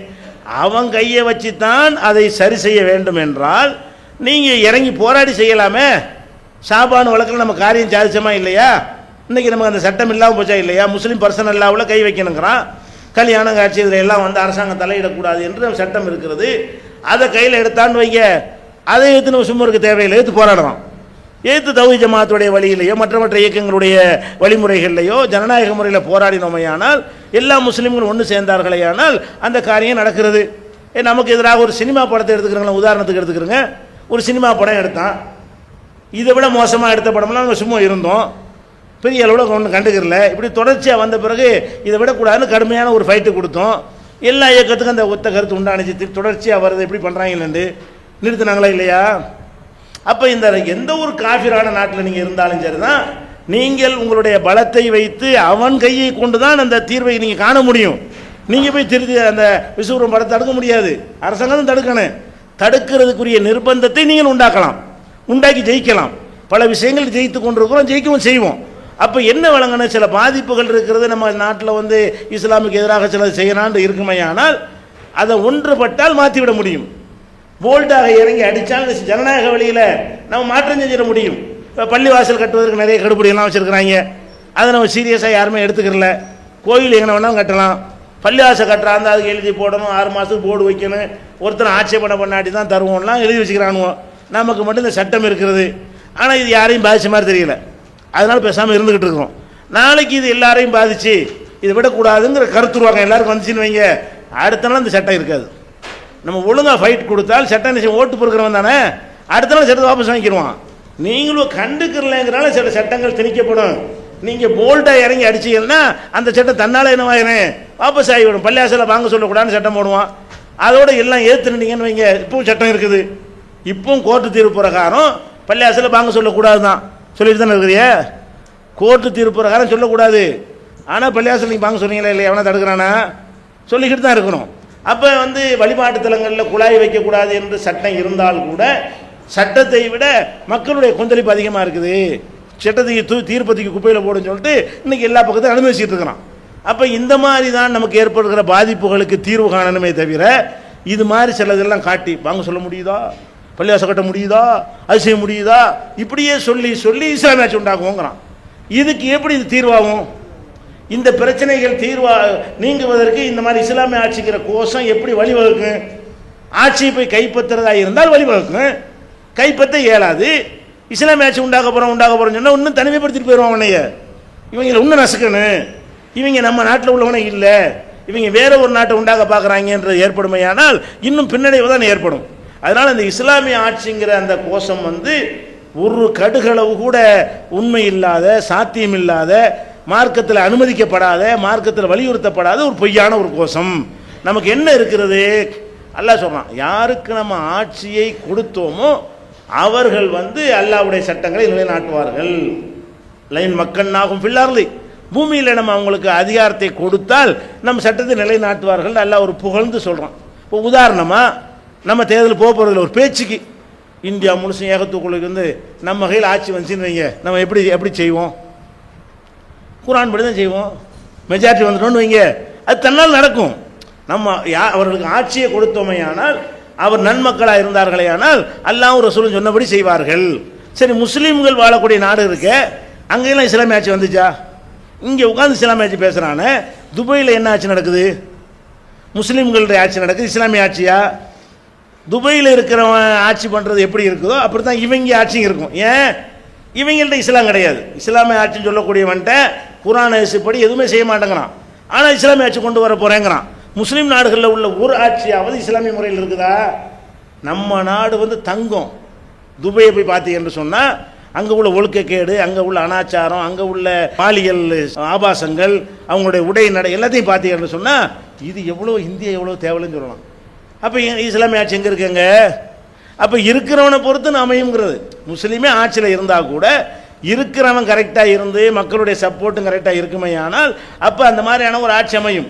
அப்படி இல்லை என்று சொன்னால் எவன் ஆட்சியில் இருந்தாலும் அவன் எப்படி நினைக்கிறானோ அப்படி தான் கொண்டு போவானே தவிர இஸ்லாமிய ஆட்சி வராது.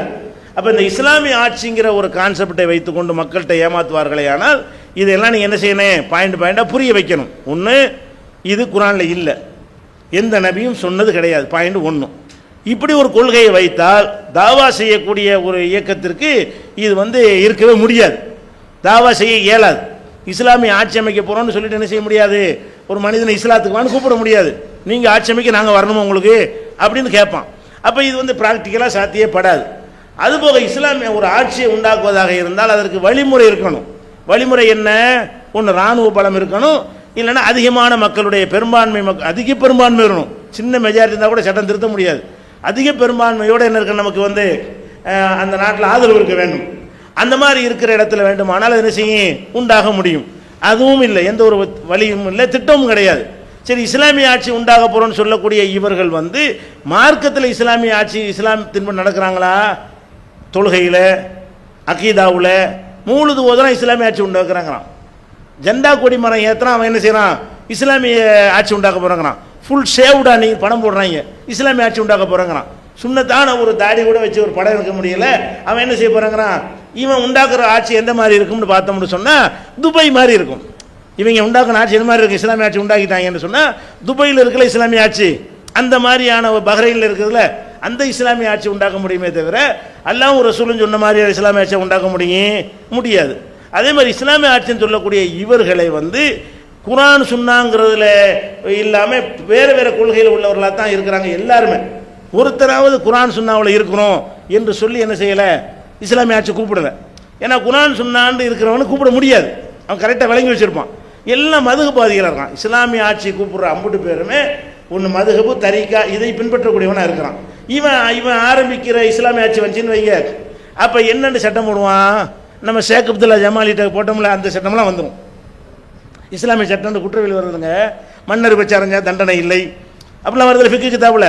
ஹனபி கிதாபில் சட்டம் ஹனபியாக இருக்கான்னு வைங்களேன், அவங்க கையில் இஸ்லாமிய ஆட்சியை கொடுத்தா எப்படி இருக்கு, ஹனபி சட்டம் வந்து சிறுமியை சீரழிக்கலாம், அதுக்கு தண்டனை இல்லை. ஊமை பொண்ணை கெடுத்தா தண்டனை இல்லை. அல்லாஹ்வுடைய சட்டத்தை நிலைநாட்டுறாங்கிறாங்க. நிலைநாட்டுன்னு சொல்லிவிட்டு இவனுடைய கொள்கை என்ன வருது, மதுகபா இருக்கிறது. மதுகபா இருந்தால் இவங்களோட குற்றவியல் சட்டம் எப்படி இருக்கு, தந்திரமாக திருடலாம். ஒன்றோ இஸ்லாமிய சட்டம் எப்படி இருக்கு, கையை விட்டு திருடினா தண்டனை இல்லை. ஒருத்தன் உள்ளக போய் ஒருத்தன் வெளியே நின்றுக்கிட்டு ஜாமான் அள்ளி போட்டான்னு வைங்க, 2 பேர் வந்துட்டாங்கன்னு வைங்க, இவருக்கு தண்டனை இல்லைன்னு கிதாபில் இருக்குது. இதைத்தான் அமல்படுத்துவான். அந்த கொள்கையிலே தொழுகக்கூடியவன், அந்த கொள்கை பிரகாரம் நோன்பு வைக்கக்கூடியவன் இந்த குற்றவியல் சட்டத்தை அந்த கொள்கையெல்லாம் அவன் செய்வான். அப்படி செஞ்சால் அந்த சட்டம் எதுக்குங்கிற, அதுக்கு இதே பரவாயில்லையே. இவங்க சொல்லக்கூடிய மதுகபில் உள்ள இஸ்லாமிய சட்டங்களை விட நம்ம இந்தியா சட்டம் ரொம்ப பெட்டராக இருக்குதே. திருடின தண்டனையாக கொடுப்பானே இவன், சிறுமியை சீரழிச்சா இவன் ஏதாச்சும் உள்ளேஜ் பிடிச்சி போடுவானே, தலைவர் தப்பு செஞ்சாலும் பிடிச்சி ஏதாவது பேப்பரில் எழுதிட்டு இருப்பானுல. இவங்க சட்டத்தில் என்ன இருக்குது, மன்னருக்கு தண்டனை கிடையாது, தண்டனமாக திருடலாம், ஊமையை சீரழிக்கலாம், சிறுமியை சீரழிக்கலாம், அது மாதிரி வந்து மிருகத்தோட நோன்பு வச்சுக்கிட்டு சேரலாம், இப்படின்னு இந்த மாதிரி எல்லாம் எழுதி வச்சு இதையெல்லாம் சட்டமாக ஆக்கினாங்க. என்ன உருப்படுமா, என்ன இஸ்லாமியாச்சும் கொண்டு வரான் சொல்லும் போதில்ல, எந்த மாதிரி கொண்டு வருவேன், இஸ்லாமிய லாவை சொல்லும் போதில்ல, நீ ஆட்சிக்கு வந்தீங்கன்னா எங்களுடைய லா இதுதான் முதல்ல அதையாவது சொல்லு. ஒரு பிரகடன பயிலாக இருக்குல்ல, நாங்கள் ஆட்சிக்கு வந்தோமே ஆனால் எங்களுடைய லா இதுதான் சொல்லி போட முடியுமா அவனால்? அப்போ எல்லாமே மக்கள் ஒரு ஓட்டு பொறுக்கிறதுக்காக வேண்டி ஒரு தளம் வேணும்னு எல்லாரும் இப்படி இறங்குவாங்க.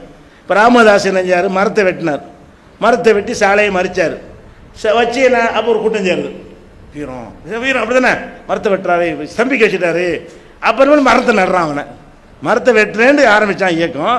மரம் வெட்டி ராமதாஸ்ன்னு பேர் வாங்கினவன், நாங்கள் தான் 25 லட்சம் மரங்களை இது வரைக்கும் தமிழ்நாட்டில் நட்டுருக்குறோண்டு நேற்று டிவியில் உட்காந்து பேசிட்டு இருக்கான். 25 லட்சம் மரத்தை நட்டினாரான். அப்போ கொள்கை என்ன, மரம் நட்டுறது அவனுடைய கொள்கை. ஆனால் கூட்டம் சேர்க்கறதுக்கு மரத்தை வெட்டணும். பாயிண்ட் வழங்குதா, அவன் கொள்கை வேறையாக இருக்கும். மரம் நடுவது அவனுடைய கொள்கையாக இருந்தால் மரத்தை இதுக்கு வெட்டினா என்ன பார்ப்பாங்க, ஒரு கூட்டத்தை உண்டாக்கணும்ல, நமக்கு ஒரு தளத்தை உண்டாக்கணும். அதுக்காக வேண்டி தான் ஒவ்வொருத்தனும் என்னத்தையா சொல்லிட்டு ஆரம்பிக்கிறானுவோ. இவங்களும் இந்த பாப்புலர் அப்படி தான் ஆரம்பித்தானுவோ. அங்கே ஊருக்கு 10 பேர் கிடச்சிட்டாங்களா, அதை வச்சு கட்சி ஆரம்பிச்சிடணும். இப்போ கொடி தூக்குறதுக்கு ஆள் வேணுமா இல்லையா, நோட்டீஸ் விட்டு ஆள் வேணுமா இல்லையா, ஊருக்கு 10 பேர் வேணும். குஜராத்தை சொல்லி அங்கே பயங்கர பார்த்தீங்களா, அந்த கொடுமை பார்த்தீங்களா, அப்படி விடலாமாண்டாங்க.